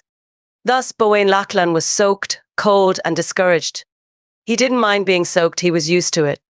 Neither did he mind being cold. Not that he particularly liked it, but you were often cold in the Highlands, that was to be expected. Discouragement, however, was something he could miss like a sore tooth, and that was something he could never get used to. He was not easily discouraged, as he was generally a happy person, but today there was nothing to be happy about. That's what defeat does to a man. At least he would be home soon. He would ask Adair to stoke up the fire and prepare him a good steaming bowl of soup. He would place his tired legs on the table near the open fire, lean back in his seat, and order his hound, Rice, to lay at his feet.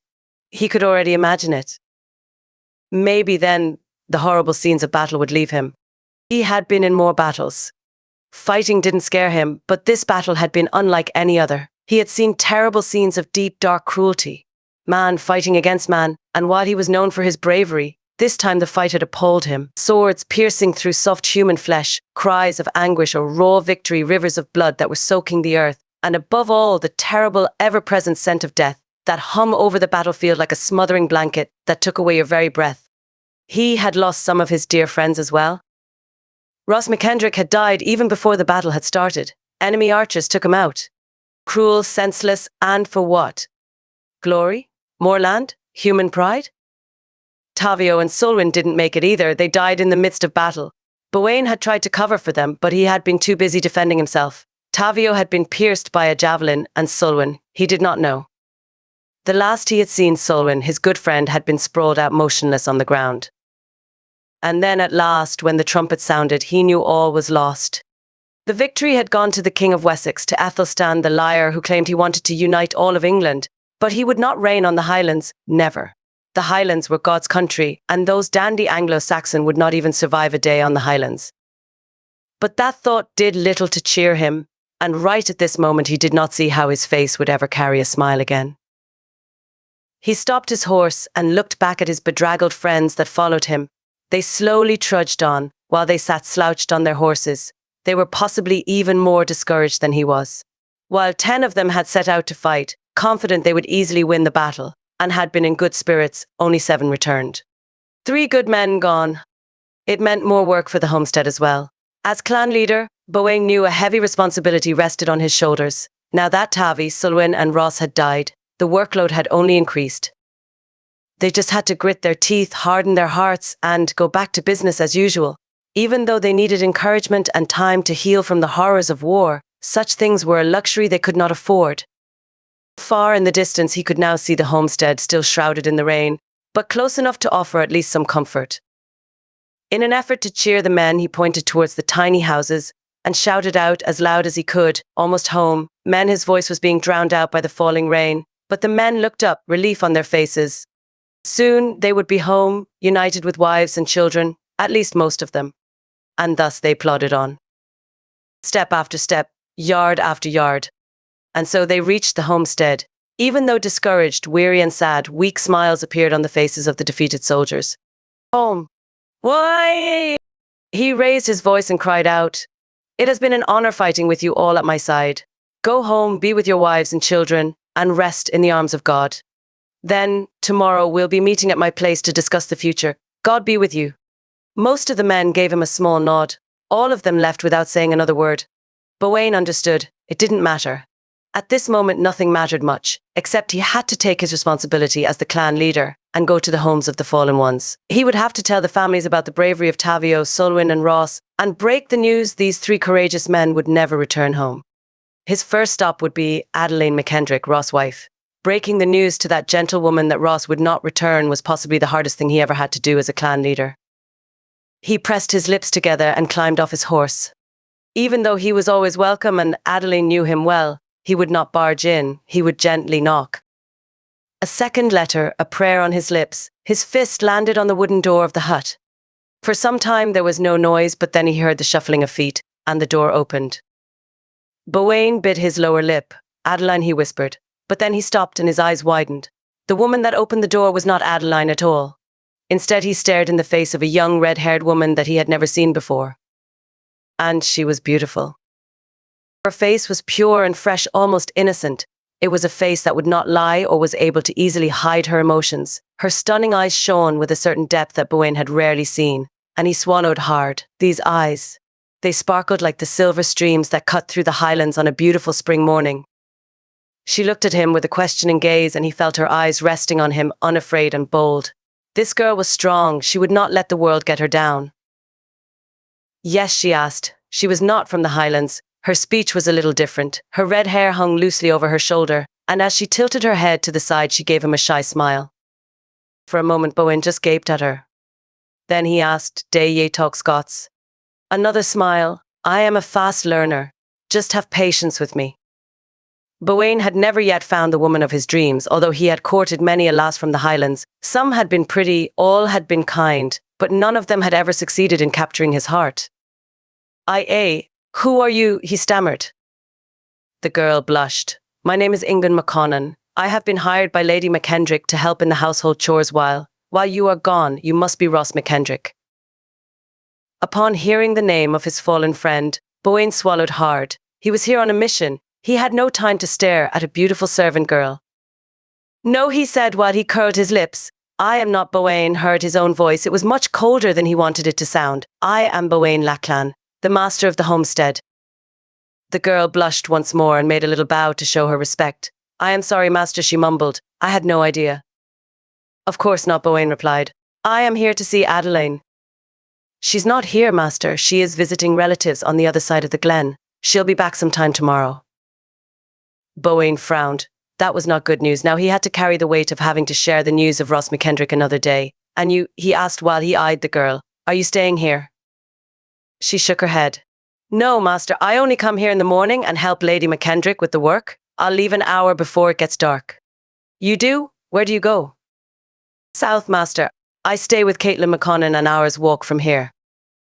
Caitlin McConnon. Bowain racked his brain to see if he remembered that name. It did sound somewhat familiar. Then again, relatives on the Highlands were so widespread that it was virtually impossible to keep track of everyone.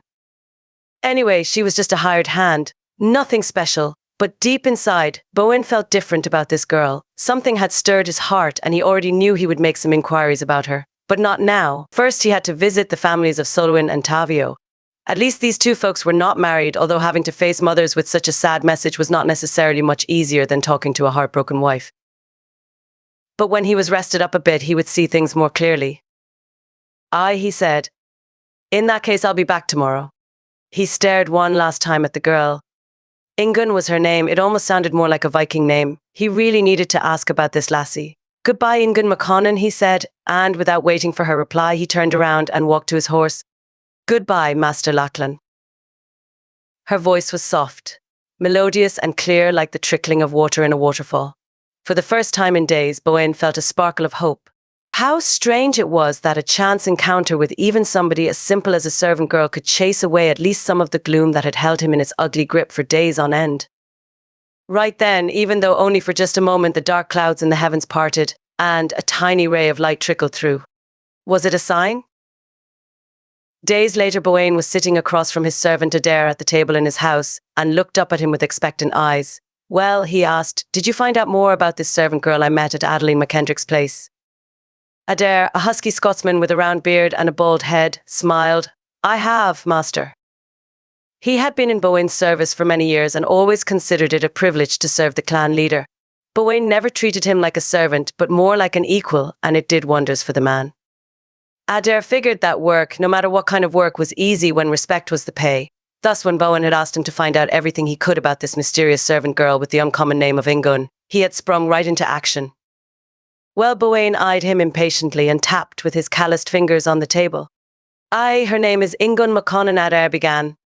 "I know that," Bowain replied as he frowned. "Tell me something I do not know." "She's indeed from Viking descent, just as you thought."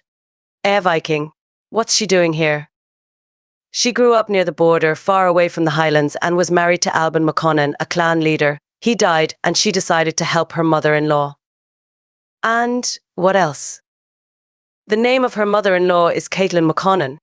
He let his voice trail off while he looked intently at Bowain's face. "It doesn't mean anything to me," Bowain said, feeling uneasy under Adair's stare, "should it?" "She's related to you." Bowain grimaced. "To me? How?" "Caitlin McConnon's husband was directly related to your family." Bowain's eyes widened. "Why is this Caitlin not carrying his name?" Sinead died of a mysterious disease years and years ago, and apparently Caitlin left the Highlands with her 2 sons. She wanted to have a fresh start and kept her own family name. The girl you were asking about, Ingunn, was married to Caitlin's son. That's why she's called Ingunn McConnon. I see Bowain mumbled, so I am actually related to Caitlin. He pressed his lips together and shook his head. Are you satisfied? Master Adair asked. I am, Bowain replied, and I am not. Disappointment washed over Adair's face. What do you mean, Master?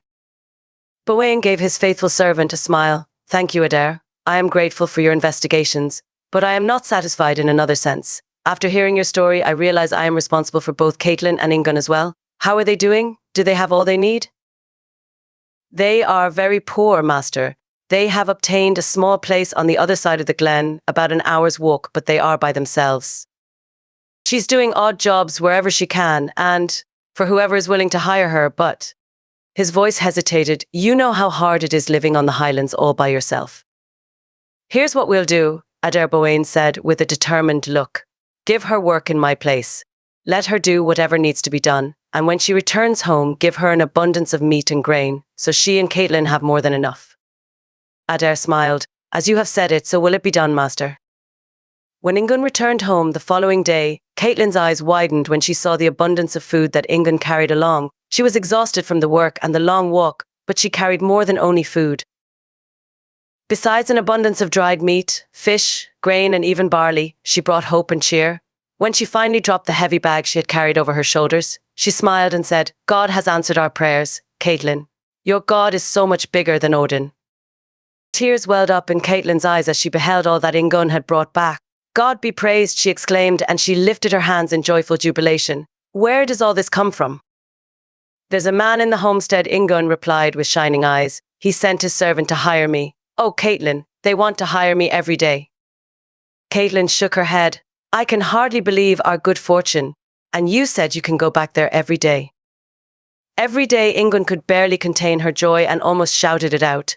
And I met him too. He's a handsome warrior. He just came back from the battle with King Athelstan.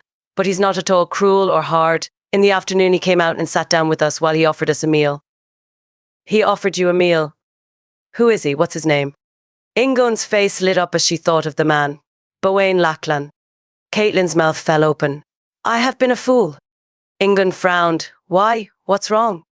Nothing is wrong, dear Ingunn, Caitlin said with a bright smile. But when I asked about relatives, I went by my own name, McConnon. I am from the Highlands too, but I told you I was married to Sinead Mackenzie, and the Lachlan clan is directly related to my deceased husband. Caitlin could hardly get out the words as she was so excited. God has again proven to be faithful, Ingunn. Oh, what a joy it is to know the one true God. Bowain will take care of us. That night, both Caitlin and Ingunn slept like babies as they felt their little cottage was flooded with angels, and they both rested in the arms of God himself. Chapter 7. To both Caitlin and Ingunn, meeting Bowain and benefiting from his goodness was nothing short of a miracle, but Caitlin felt God had even better things in store for them. One evening after Ingunn had returned again from the work in Bowain's house and fields, she talked about it to Ingunn. God has been so good to us, Ingunn. He has, Ingunn smiled back. You did not say too much when you said life on the Highlands was tough, but knowing that God is on our side is making every step worthwhile, every sacrifice and every drop of sweat that falls from our foreheads. How about marriage? Caitlin's remark was so blunt that Ingunn's mouth fell open. Marriage? What are you talking about? Caitlin's eyes got a dreamy look and she grabbed Ingunn's hand. You, my dear Ingunn, are my daughter. I see your struggles, and you are still young and attractive. So, I am an old woman now. I will never remarry, but for you, it is not too late. I believe God wants to bless you with true love. She squeezed Ingunn's hand. What's more, we can't stay forever in this drafty cottage alone on the Highlands without proper protection from a clan. Ingunn shook her head. I have no man that takes an interest in me. Are you sure? Caitlin answered right back. Ingunn arched her brows. Of course I am sure. What about Bowain?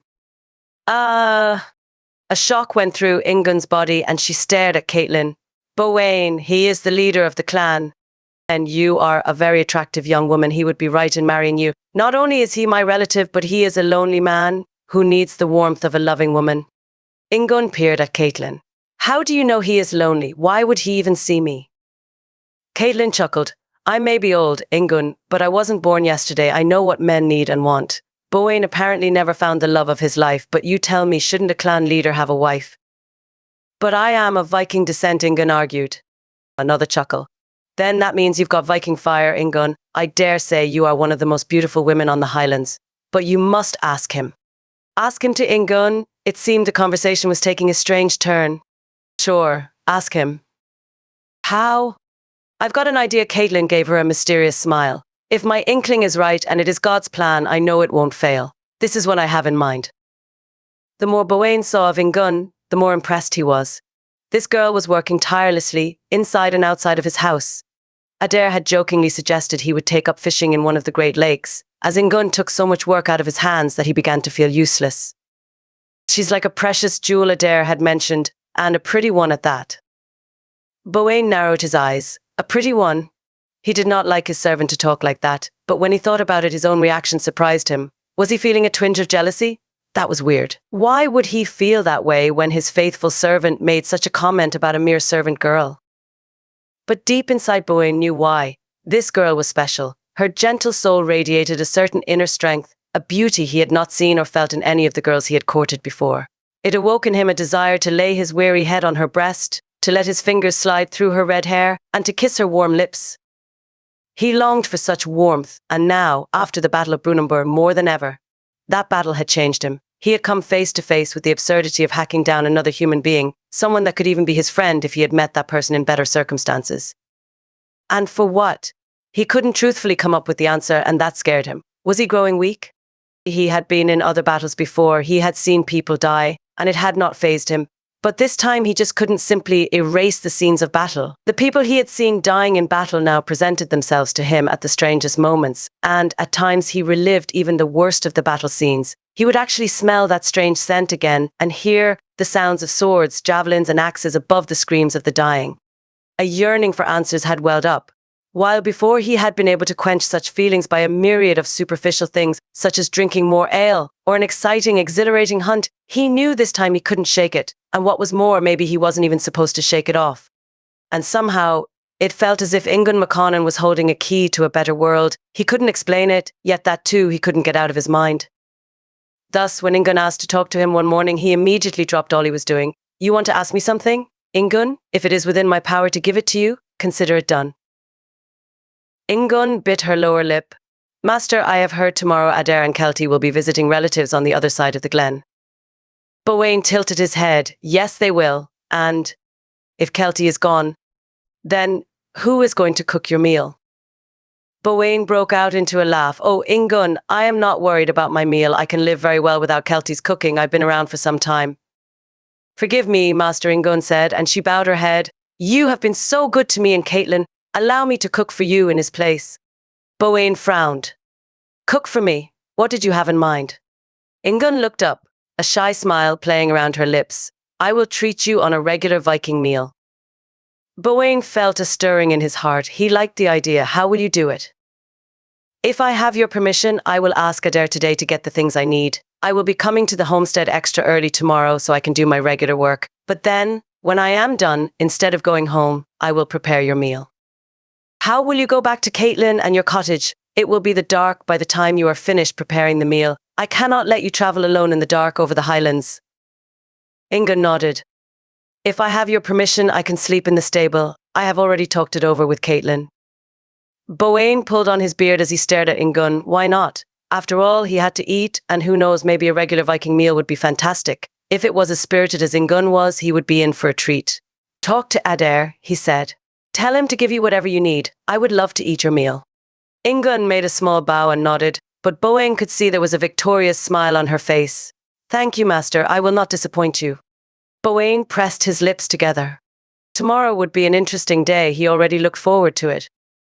That night, when Caitlin heard that Bowain was happy for Ingun to cook him a sumptuous meal the next day, she dropped the dress she was washing and let a joyful cry erupt from her mouth. God be praised, she said, causing Ingun to raise her brows. I am only cooking a meal. That's all. Ingun wasn't so sure things would work out. I will do as you told me, Caitlin. She continued, but really, I don't think you should expect too much. Bowain is a clan leader while I am just a simple peasant girl. What's more, I am from Viking descent. Why do you even think he would like me? I am only cooking a meal. That's all. Ingun wasn't so sure things would work out, I will do as you told me, Caitlin, she continued. But really, I don't think you should expect too much. Bowain is a clan leader while I am just a simple peasant girl. What's more, I am from Viking descent. Why do you even think he would like me? Caitlin cast her a mysterious smile. Because God told me Ingun, that's why. Ingun pressed her lips together. She admired Caitlin's faith. She had learned so much about God in the time she had been around Caitlin, and she herself drew so much strength from her times of worship and prayer. But to think that God would actually speak to Caitlin, it was a concept she could hardly get her mind around. Was that really possible? God actually talks to you. She rubbed her forehead as if that would help her to understand it all better. Of course he does, Caitlin answered matter-of-factly. She did not seem to sense Ingun's confusion, and continued washing her dress. Ingun stared at her for a few seconds and then cleared her throat. But how? Caitlin looked up, and while she leaned on her arms in the tub with water, a soft expression slid over her face. It's not all that easy for you to understand, is it? I can see you are still struggling with your ideas about Odin and your upbringing. Can you tell me more? Ingun did not know what else to say and pressed her lips together, hoping Caitlin would not think she was dumb or uneducated. But that thought never seemed to rise in Caitlin's mind. Instead, she bit her lower lip, and while she mumbled something about her own insensitivity, she cast Ingun an endearing smile. I am so sorry, Ingun, she spoke in a soft voice. For what? For assuming you would understand it all. Caitlin dropped the dress she was washing, dried her hands and pulled out a chair for Ingun to sit on. The idea that God would speak to us humans must seem a bit overwhelming to you. She pulled out a chair for herself, and after she sat down, she took Ingun's hands in hers. God speaks to whoever wants to listen. He speaks to you, to me, and to a host of others. Ingun squinted her eyes. But how? Remember, I told you God is like a shepherd. Ingun nodded. It's a beautiful idea, Caitlin. Doesn't a shepherd speak to the sheep? Of course, Ingun answered, but that's not the same. A shepherd is not talking to a sheep like we are doing right now. Of course not, Caitlin said.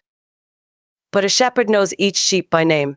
He communicates with each sheep on a personal level, and the sheep understand. The language that God uses to communicate with you is only known to him and to you. It's a very personal language that only you can hear. Of course, sometimes a shepherd has to communicate to all the sheep at once, and that's possible too, Armory, like when it's dinner time for the sheep. But the beauty of faith is that God has a personal language in which he communicates with each of his children personally, so intimate, so sweet, and so soft. Ingun was spellbound. With each word Caitlin spoke, she felt a tug at her heart. That was what she wanted more than anything else. God speaks to our hearts, Caitlin continued, and to our conscience. Not with an audible voice, and he doesn't usually scream or yell. He's always gentle, and yet his voice is full of conviction, and it always points towards love. God is light, Ingun, and in him there is no darkness at all. But how does it work if you don't hear an actual voice? Ingun bit her lower lip and fumbled with the ring on her finger. She blushed as she felt so ignorant. Praying with you in the morning. It is just about the most precious thing I have ever experienced, she said. And then at night, when I attempt to pray myself, I always feel so comforted. It's like I am wrapped in a warm blanket of peace. But the idea that God would talk to us, it seems so wonderful, so incredible. But Odin never talks to us humans. Odin is too high, too mighty, and too powerful to talk to us mere humans. Caitlin nodded. I know, that's the difference. Odin is not a shepherd. For a moment, neither of the women spoke, but then Caitlin broke the silence and asked, so you never actually talked to Odin yourself? Of course not, Ingun shook her head. It would displease him. Does Odin care about you? Ingun narrowed her eyes. She had never thought about that. I suppose that depends on us. If we do the right things, he is interested in us. And if not, Caitlin arched her brows. I don't know, Ingun shrugged her shoulders. Guess not. Caitlin gave her a gentle smile. Well, who do you prefer? The God that we pray to in the morning, who wraps you in a warm blanket of peace at night, who is concerned about you like a shepherd, or Odin, who is mostly concerned about what you can give him and how well he can use you in his battles and conquests? Your God, of course, Ingun replied without wavering. I told you when I came with you that I would want to get to know your God, but to think God would actually want to talk to me, I don't think I am worthy of such an honor. Caitlin was still for a moment. Then she nodded. He is not just my God, Ingun, he is your God too, she thought for a moment. I think it's time I will tell you much more, Ingun. Would you like to hear the story of God, the way it has been told to me when I was a child, the salvation story? Oh yes, Ingun cried out, and her eyes lit up. I want to hear it all, Caitlin. Will you tell me more? And so Caitlin talked with Ingun until deep into the night. everything she herself had heard from an Irish missionary who had come to their village long ago. Thus, she talked about the birth of God's son, Jesus, who was born in a stable. She talked about the horrible King Herod who killed all the babies and about the miracles Jesus performed while on earth. She talked about human sin and about the death on the cross. Ingunn could not even utter a word as she listened, literally spellbound. When Caitlin told her what the cruel Roman soldiers did when they pounded the nails in Jesus' hands and feet, a tear rolled out of the Viking girl's eye. She swallowed hard and shook her head. They killed him? How could they have done such a thing? Wait, Caitlin answered with a cheerful smile. The best is yet to come. She let her voice trail off. For then, he rose from the dead, he conquered all the gods of the netherworld and defeated death. Ingunn's eyes grew wide. He even defeated death. What a strong god he must be. He is, Caitlin replied, and he did it not with violence or by force, but with a much greater power, the force of love. Ingunn threw up her arms in the air. She just couldn't contain herself.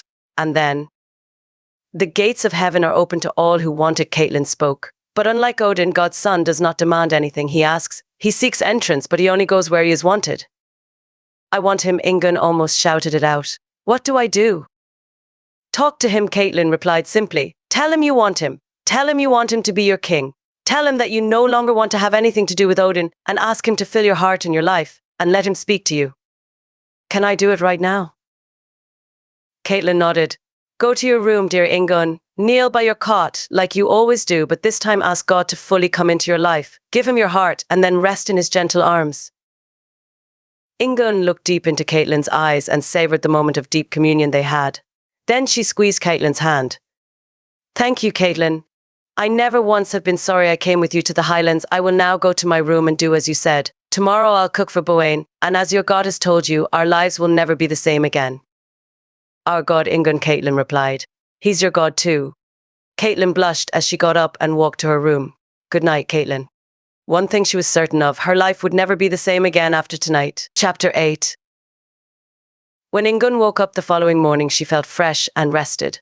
What a lovely sleep she'd had. In fact, she couldn't recall a night on which she had slept that well, and that while the night had been so short.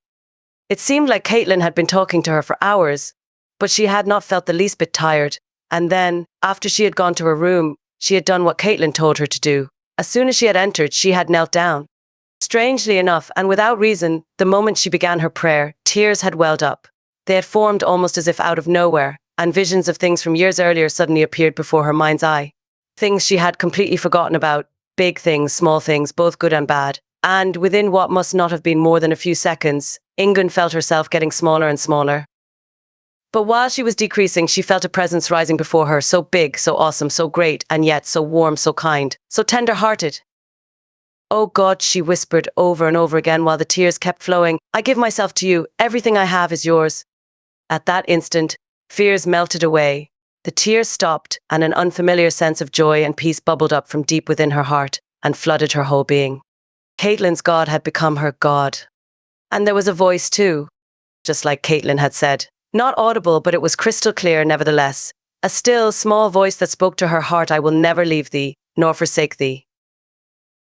Thus, she threw the covers off and stepped out of her bed with a giant smile that almost made her face hurt. When she looked outside, she realized she had to hurry. The sun stood already higher than she had wanted. She had told Bowain she would be early, so she would have sufficient time to finish her chores and still be able to present Bowain with a special meal. She got dressed as soon as she could and left her bedroom. Caitlin was already up and about. A beautiful white garment was carefully placed over Ingunn's chair, and a silver pin lay beside it on the table. Ingunn stared at it. What's that? Good morning to you too, Caitlin said with a wide grin. That is your garment for tonight. You wear it as a cloak, and you fasten it with the silver pin at your breast. Ingunn squinted. But that's your best dress, the one you only wear on very special occasions. Tonight is such an occasion, Caitlin shot back. Ingunn wanted to protest, but Caitlin did not give her a chance and went on. And here is my brooch and my scented oil. She produced a small earthen flask and a beautiful sparkling brooch and held them out before Ingunn. But Ingunn muttered, not knowing how to continue. Silence, girl, Caitlin demanded. Here's what you do. After you have cooked and served Bowain his meal, you withdraw yourself from his presence. You wash up, you arrange your hair, you slide into the dress, you sprinkle yourself with the oil, and you return unto him. All that while he eats? He is a fast eater. I need more time. Nonsense, Caitlin fired back. You will look so beautiful. In fact, you'll be like an angel from heaven. But what do I say?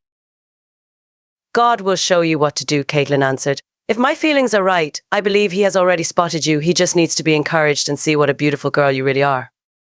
Caitlin picked up the garment and began to carefully fold it so Ingunn could carry it along on her walk towards the homestead. I'll be praying for you tonight, Caitlin said. When Ingunn stepped out the door only minutes later, God will be with you. That was true. That thought comforted Ingunn greatly. She really liked Bowain and she liked cooking a special meal for him. Still, she felt rather shy and insecure about all that lay before her, but God would indeed be with her, and if God was with her, then who could be against her? As Ingunn crossed the stream nearest to their cottage, she saw the sun was already much higher than she had wanted. She would be late, and that was not good. Bowain expected her bright and early. What if she would take the shortcut?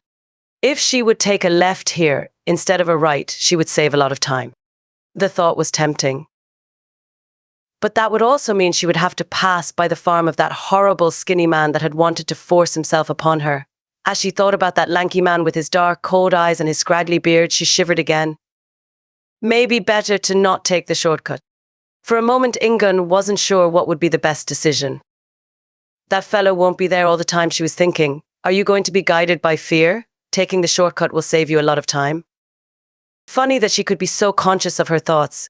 After last night's prayer, Ingunn's head was much clearer. Not like before, when she had so often felt muddled and confused. Was that maybe God's voice talking to her, like Caitlin had said? Of course it was. She should not be guided by fear, and what were the chances of that horrible man being out just when she would pass by his farm? Still, she felt a certain apprehension as well. What if? But Ingunn had made up her mind. No what ifs. God had been speaking and he would be with her. She would take the shortcut. But the overwhelming peace she had felt when she had woken up was somehow absent. Don't worry, Ingunn. Trust me, it will come back. Not too much later, Ingunn climbed the hill that was close to the farm of the man she desperately hoped would not be there. Carrying the sack with Caitlin's belongings was more troublesome than she had expected, and sweat had formed on her brow. She would certainly need that wash-up before she could make any impression on Bowain at all, but that was of later concern. First, she had to make it safely to the homestead. Now, she was on top of the hill, and there, in the valley below, she spotted the infamous farm. Nobody was in sight, and except for the ever-present winds of the Highlands and the occasional bubbling and sneezing sounds of a black grouse, all was still. Good, just as she had thought. Only a few minutes and the farm would be behind her, and she would be over the next hill. As she descended the slope, she congratulated herself she had made the right decision. Listening to God was actually quite easy. You've got a lot of nerve coming here, an icy voice cut through Ingunn's musings, and she trembled. What? She looked up and froze in her tracks. There, leaning against a tree, a bit on the side, and holding a hoe in his weather-worn, calloused hands, stood the skinny, evil man that she so much had wanted to avoid. Behind him, sitting on the ground, sat another man. He looked equally gruff and rough. His hair was as wild and unkempt as that on the skinny man's head. The greasy red strands swung around with every move of their unpleasant faces, and Ingunn concluded these fellows were probably brothers. The second man, however, wasn't skinny at all, but fat like a stuffed chicken. Oh God, what am I doing here? The fat one licked his lips and cackled a strange laugh. I am just passing through, Ingunn cried out. I don't mean any trouble.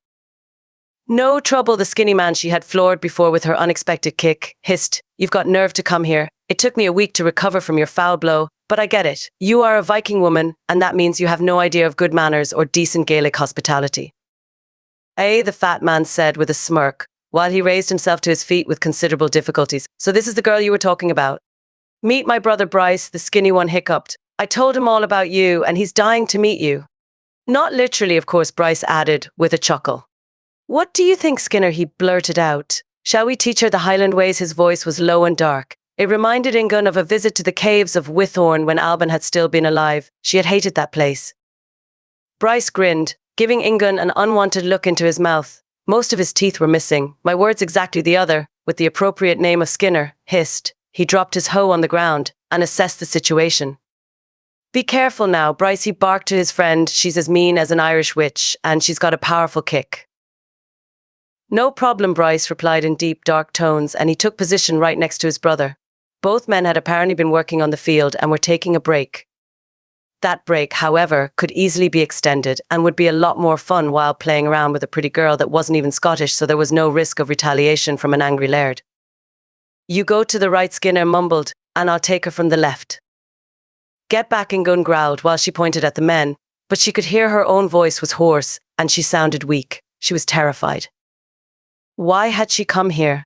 All at once, she realized with great clarity that not all the voices she heard were of God, but some of them, probably even most, were her own, or even worse, of the enemy that Caitlin had talked about. Now, she understood it must have been God's voice that had tried to convince her to take the long route. Had she not felt apprehensive, but she had not wanted to listen to it. Her own plans had seemed better. Not so courageous now, are you? Skinner hissed as he took a few steps in her direction. Bryce took a few steps as well. Both men began to circle her so they could attack her from both sides. To England's horror, she saw Bryce was now holding a rusty knife that he had somehow slipped off his belt. The blade flickered dimly in the light of the sun. Only minutes earlier the world had seemed like Valhalla, but now it seemed ugly and dark. Pray, Ingun, you can pray. Pray, would God help her? It had been her own fault she was in this mess. She should not have gone this way. Ingun, I will never leave thee, nor forsake thee. Trust me. That was God. She recognized it. Calm, firm, still, and yet all-encompassing, encouraging and strong. All at once, the same peace she had felt the night before, when she had made her commitment to the God of Caitlin, washed over her once more. God would not let her down. Somehow it would all work out. Skinner approached from the right, his hands outstretched like the claws of a demon. Bryce came from the left, swaying his blade around in front of him. Just then Skinner cried out a command. Now, Bryce, stab her. I'll stop her defense. But Bryce hesitated. He did not move. His blade was still raised over his head, ready to plant the rusty steel into Ingun's body, but nothing happened. He did not move. Come on, Skinner, urged Cutter Man, do it.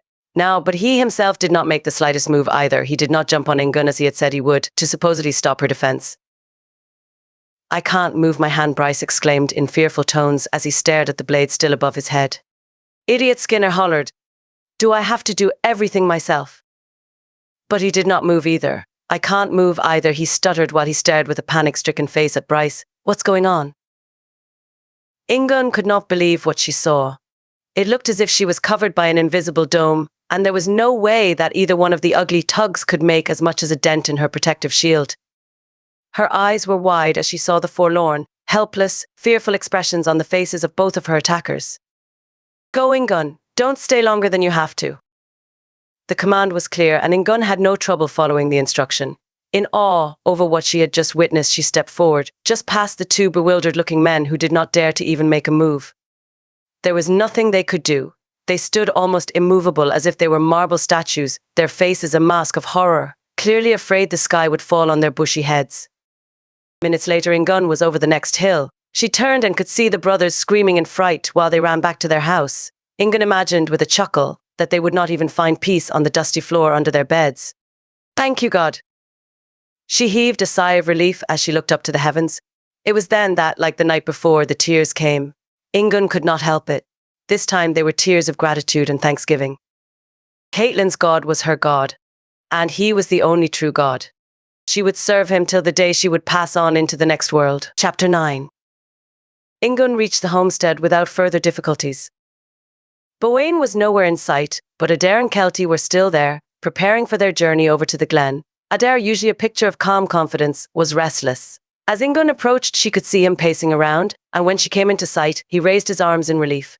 She understood she was later than usual, and Adair had instructions for her, so he couldn't leave until she arrived. Glad you are here, he said. I was getting worried. No problems on the way. Ingun couldn't help but smile. No problems at all, she said, and she meant it. Seeing God intervene in the way he just had was a sight she wouldn't mind seeing any day. He nodded. Good. The master has the following work for you today.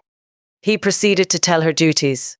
Washing clothes, lots of them, prepare a new batch of fish that had come in yesterday for drying and salting, and ultimately tend to the large vegetable garden behind Bowen's cottage. And then he said with a smile, it's time to cook the master's meal. Everything you asked for is ready. He stared at her for a moment. Are you sure you are going to be all right? You've got a lot of work ahead of you. But Ingun was used to it. Hard work had never been an obstacle, and unbeknownst to Adair, she was on a mission. I will be fine, Adair, she replied with a slight smile. She looked around and tilted her head. But I don't see the master. Did he already leave? Adair nodded.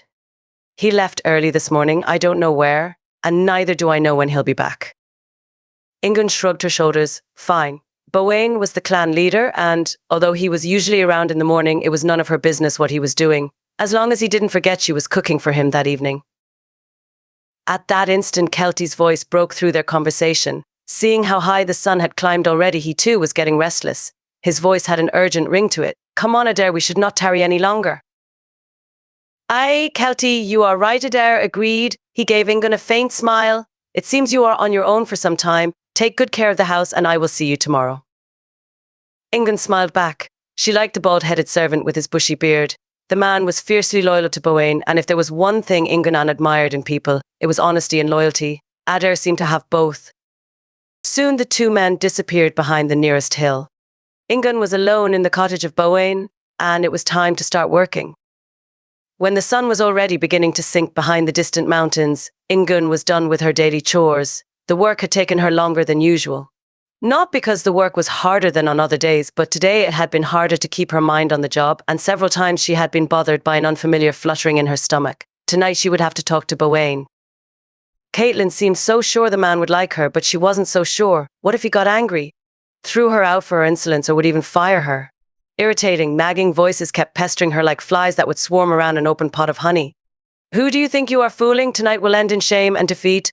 Bowain is not even here. He does not care. No, little Viking girl. This time you went too far. It was a load that weighed much heavier on Ingunn's shoulders than the load of washing clothes or fighting the weeds in the vegetable garden. What would she say to Bowain after the meal? How would she approach the subject? Hello, Bowain, here's your food. By the way, I think we should get married. That was not the way a mere servant girl would talk to the master of the household. What was more, she wasn't even a Highlander, she was from Viking descent, and she knew all too well the Highlanders did not take too kindly to Viking girls. On the other hand, Viking girls were no pushovers, and neither was she. She remembered how her own father had stressed time and again that she was a Viking girl, and that meant she was brave, bold, and unafraid. Whenever he would tell her and Helga the famous Viking legends, he would always center these stories on the boldness of Viking women, probably in an effort to train Helga and her in the ways of Viking culture. Ingunn had marveled when she and Helga had been huddled together in front of the fire, and father would tell them of a warrior named Inghen Ruaid, the Red Girl, who led many successful raids. And when he told them of the Shield Maiden, Viking women so bold and brave that the enemy would cry out in terror when they would only see their helmets flickering in the light of the sun, he would wildly gesticulate his arms, acting out their brave deeds. And most important of all, Freyja, the Nordic goddess of love, was not afraid of anyone, except maybe Odin. The stories of her adventures and her almost inordinate passion for pleasure and thrills were endless. But those were Viking stories. They were not the stories Caitlin told her, and they were no longer the stories she wanted to build her life on, although on days like this, Ingunn wouldn't mind if a little bit of that Viking boldness would rub off on her. But now, she knew of a better way. She would talk to the true shepherd. Thus, she stopped several times during the day in order to seek the help of Caitlin's god, who was now her god too, and so she muddled through her day until it was time to start cooking. But Bowain had not yet returned. Don't worry, Ingunn, he will come. In the back of the cottage was the cooking area. There was quite a large earth oven, a cooking pit that worked wonders. It really was no more than a specially prepared hole in the ground. Its walls were covered with certain stones that would absorb the heat, which would make the oven an excellent place for cooking a great variety of foods. At first Ingunn prepared the fire, but then allowed the flames to burn down to a smolder. Now the oven was ready for use. She had asked Adair for a good chunk of pork meat, and he had given her the best piece he could find. It was big, probably twice as much as any man could eat, but Ingunn figured it was better to have too much than too little. Caitlin had taught her the Highlanders' favourite seasoning, a special dressing based on honey, herbs and mustard. With this seasoning, Caitlin had said with a chuckle, you will reach the heart of any man without trouble. Thus Ingunn applied the flavouring royally, placed the roast on a spit over the oven, and let the heat do the rest. Soon the delicious scent of roasted meat wafted through the house. In the meantime, she also used the oven for the making of barley bread and a good assortment of wild greens. Everything was going the way it was supposed to go. While she kept an eye on the oven so nothing would get burned, she prepared a dish of fruits and made sure there was enough mead, a drinking ale that was loved by both Scots and Vikings alike. Still, there was no sign of Bowain. The vegetables were ready first. Then the bread. The roast still needed more work. It seemed the crust was just the way she wanted it, crispy and juicy, but she had her doubts about the inside. A little while longer and the roast would be just about perfect. Tender, tasty, and not too dry. Still no Bowain. Ingunn sighed. What now? She had to stop the meat from cooking any further. Thus she pulled the flat, round stone that served as a lid for the oven over the pit. The heat would eventually stop, but the stones would radiate their heat long enough through the lid to keep the food warm without burning it. It was the best she could do. Maybe she could use the time to wash up. After working all day, and especially after working with the roast, she knew she was not the picture of beauty she was supposed to be. She actually smelled like a roast herself, and that was not the way she should present herself to Bowain. Half an hour later she was ready.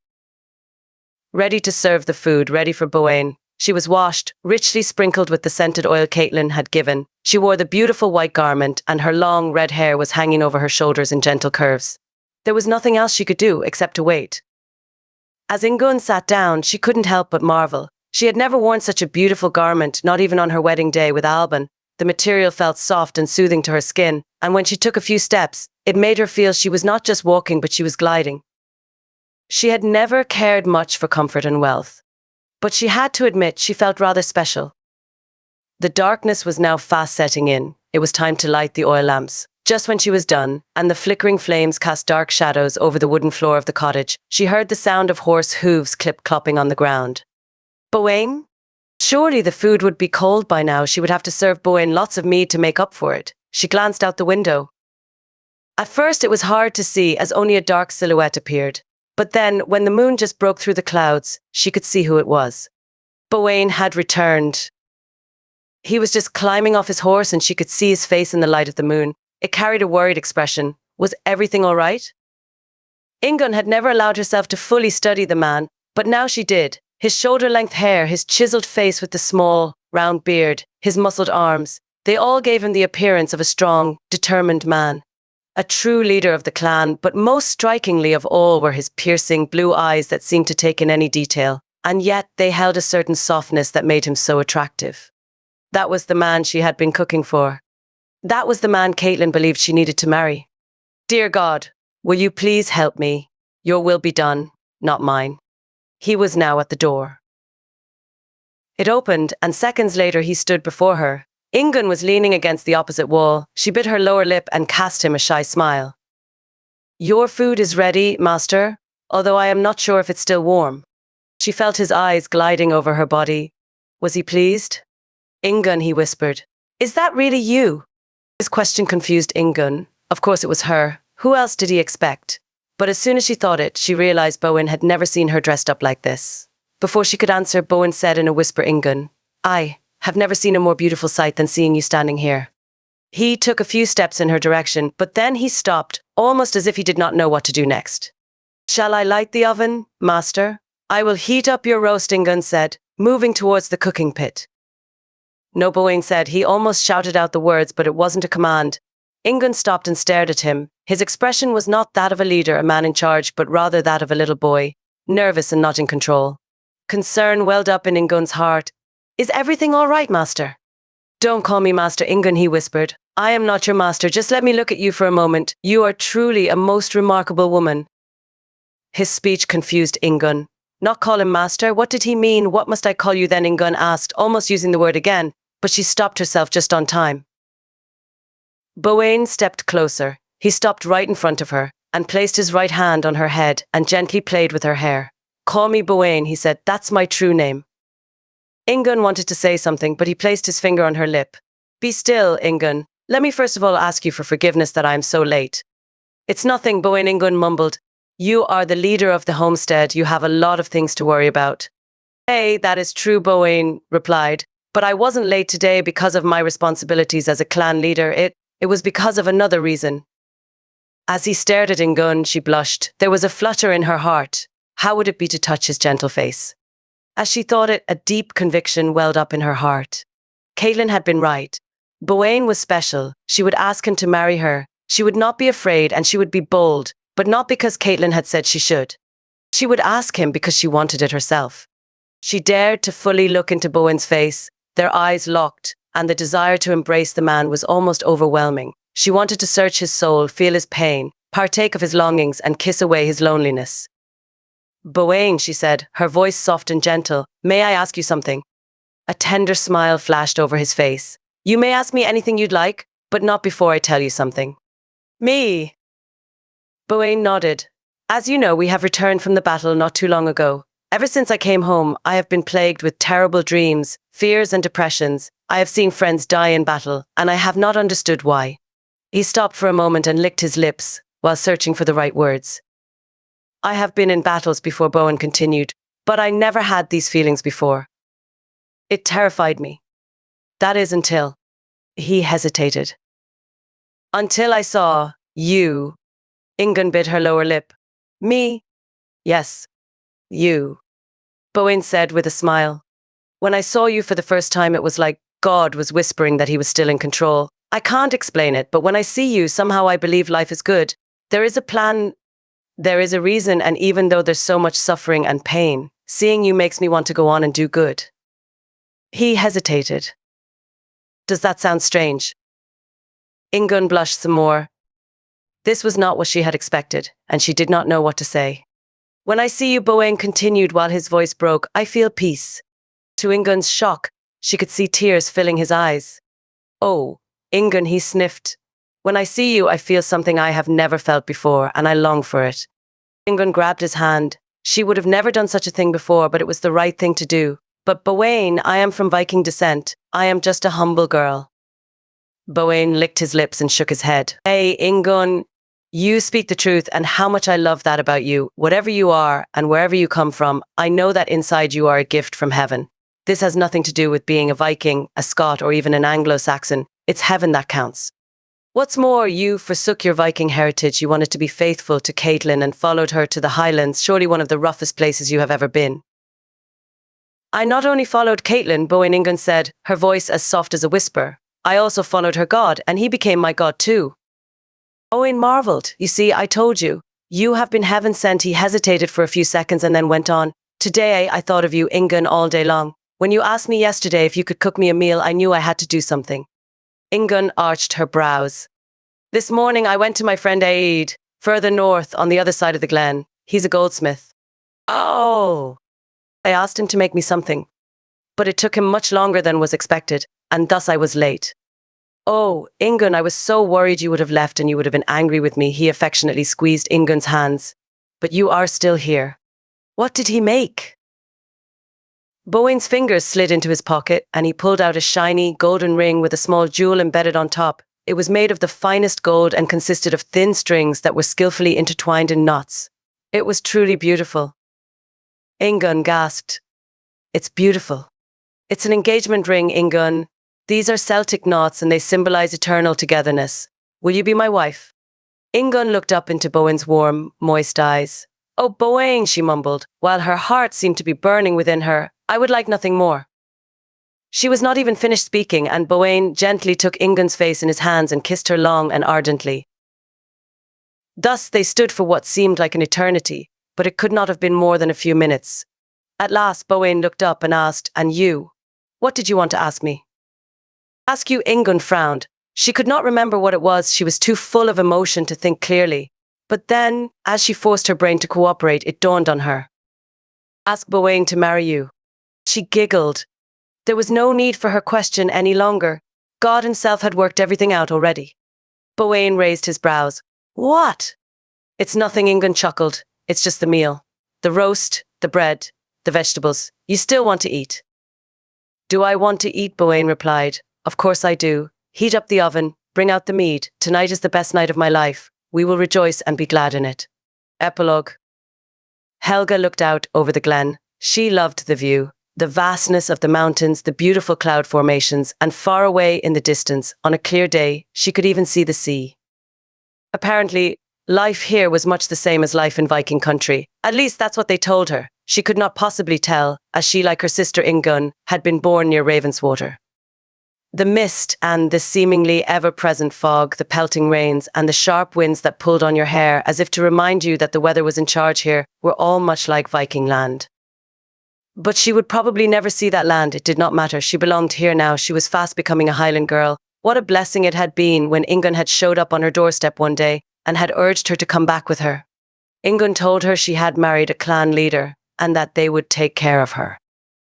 And Ingunn had not come one day too soon. After her sister had decided to stay faithful to Caitlin and had taken off to worlds unknown, she herself had gone back to the area around Ravenswater. She, of course, couldn't remember it very well. She had only been 3 winters old when Eochain had taken her and Ingunn up north. But things had not turned out too well upon her return. After the Battle of Brunanburh, Anglo-Saxon raids were almost the order of the day, and no matter how hard Helga had tried, she could not find any relatives that were willing to take her in or offer even the slightest protection. Thus, she had lived a poor and difficult life. She had to scrounge for even her basic daily needs. But then Ingunn had showed up, a real gift from the gods. "Come with me, dear Helga. We've got a cottage for you in the homestead," Ingunn pleaded. "My husband and I will take care of you. And, who knows, maybe you will find a dear Highlander who wants to marry you. After all, you were always the pretty one." Helga knew that was not true. Ingunn possessed an inner beauty that she did not have. Ingunn said it was because she believed in the Christian God, but that was something Helga did not understand. The Christian God? What had that God ever done for her? He had taken away Alistair and her safety. No, she needed to stay true to Odin and hope for the best. That was much safer. She had to admit, though, that Ingunn seemed so happy and radiated so much peace, but that was no doubt mostly due to the fact that she was now married. Her life was safe and secure. Imagine that in only a few weeks Ingunn would even give birth to her first child. Children, Helga Ingunn had said, are a blessing of God. Maybe. Helga wasn't sure. If the baby turned out to be a boy, Odin would be happy, for then he had another fighter for Valhalla, and that was good news. But it seemed both Ingunn and her husband Bowain seemed happy either way. Ingunn had told her that whatever they would have, it would be a blessing. Strange how one could be so trusting. That Christian God was a bit of a mystery. Maybe she could talk to Caitlin about it. She had believed in him all her life and would know more about it. "Hello, you mind if I join you?" A gentle voice behind Helga broke through her musings. She turned and stared into the blue eyes of a young Highlander. His reddish hair hung curled to his shoulders, and he smiled a boyish smile. He looked cute, and Helga blushed. "Sure," she mumbled.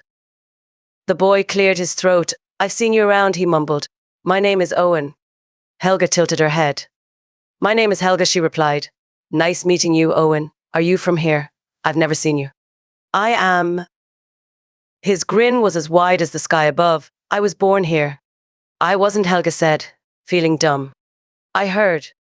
Bowain told me." "Bowain? You know him?" "Sure, he's my cousin. Do you like it here?" Helga nodded. "It's impressive. The skies, the wind, the mountains, I love it." Owen licked his lips. "I know the Highlands very well. You know there are beautiful caves here and there's an underground lake." "Really? Where's that?" "Do you want me to show it to you?" Helga studied Owen's face. What a nice young man. He seemed gentle, not rough at all. She nodded her head. "Yes, Owen, I would really like that." "Then come with me," Owen said, as he took her hand. The end. Thank you for listening. Here at PureRead, we aim to serve you, our dear readers and listeners, with good, clean Christian stories. You can be assured that any PureRead book you pick up will not only be hugely enjoyable but free of any objectionable content. We are deeply thankful to you for choosing our books. Your support means that we can continue to provide stories like the one you have just listened to. Please like and subscribe to our channel. That way you'll be the first to hear when new stories arrive for your enjoyment. To browse our range of clean and wholesome titles, go to pureread.com. God bless you. And thank you again for listening.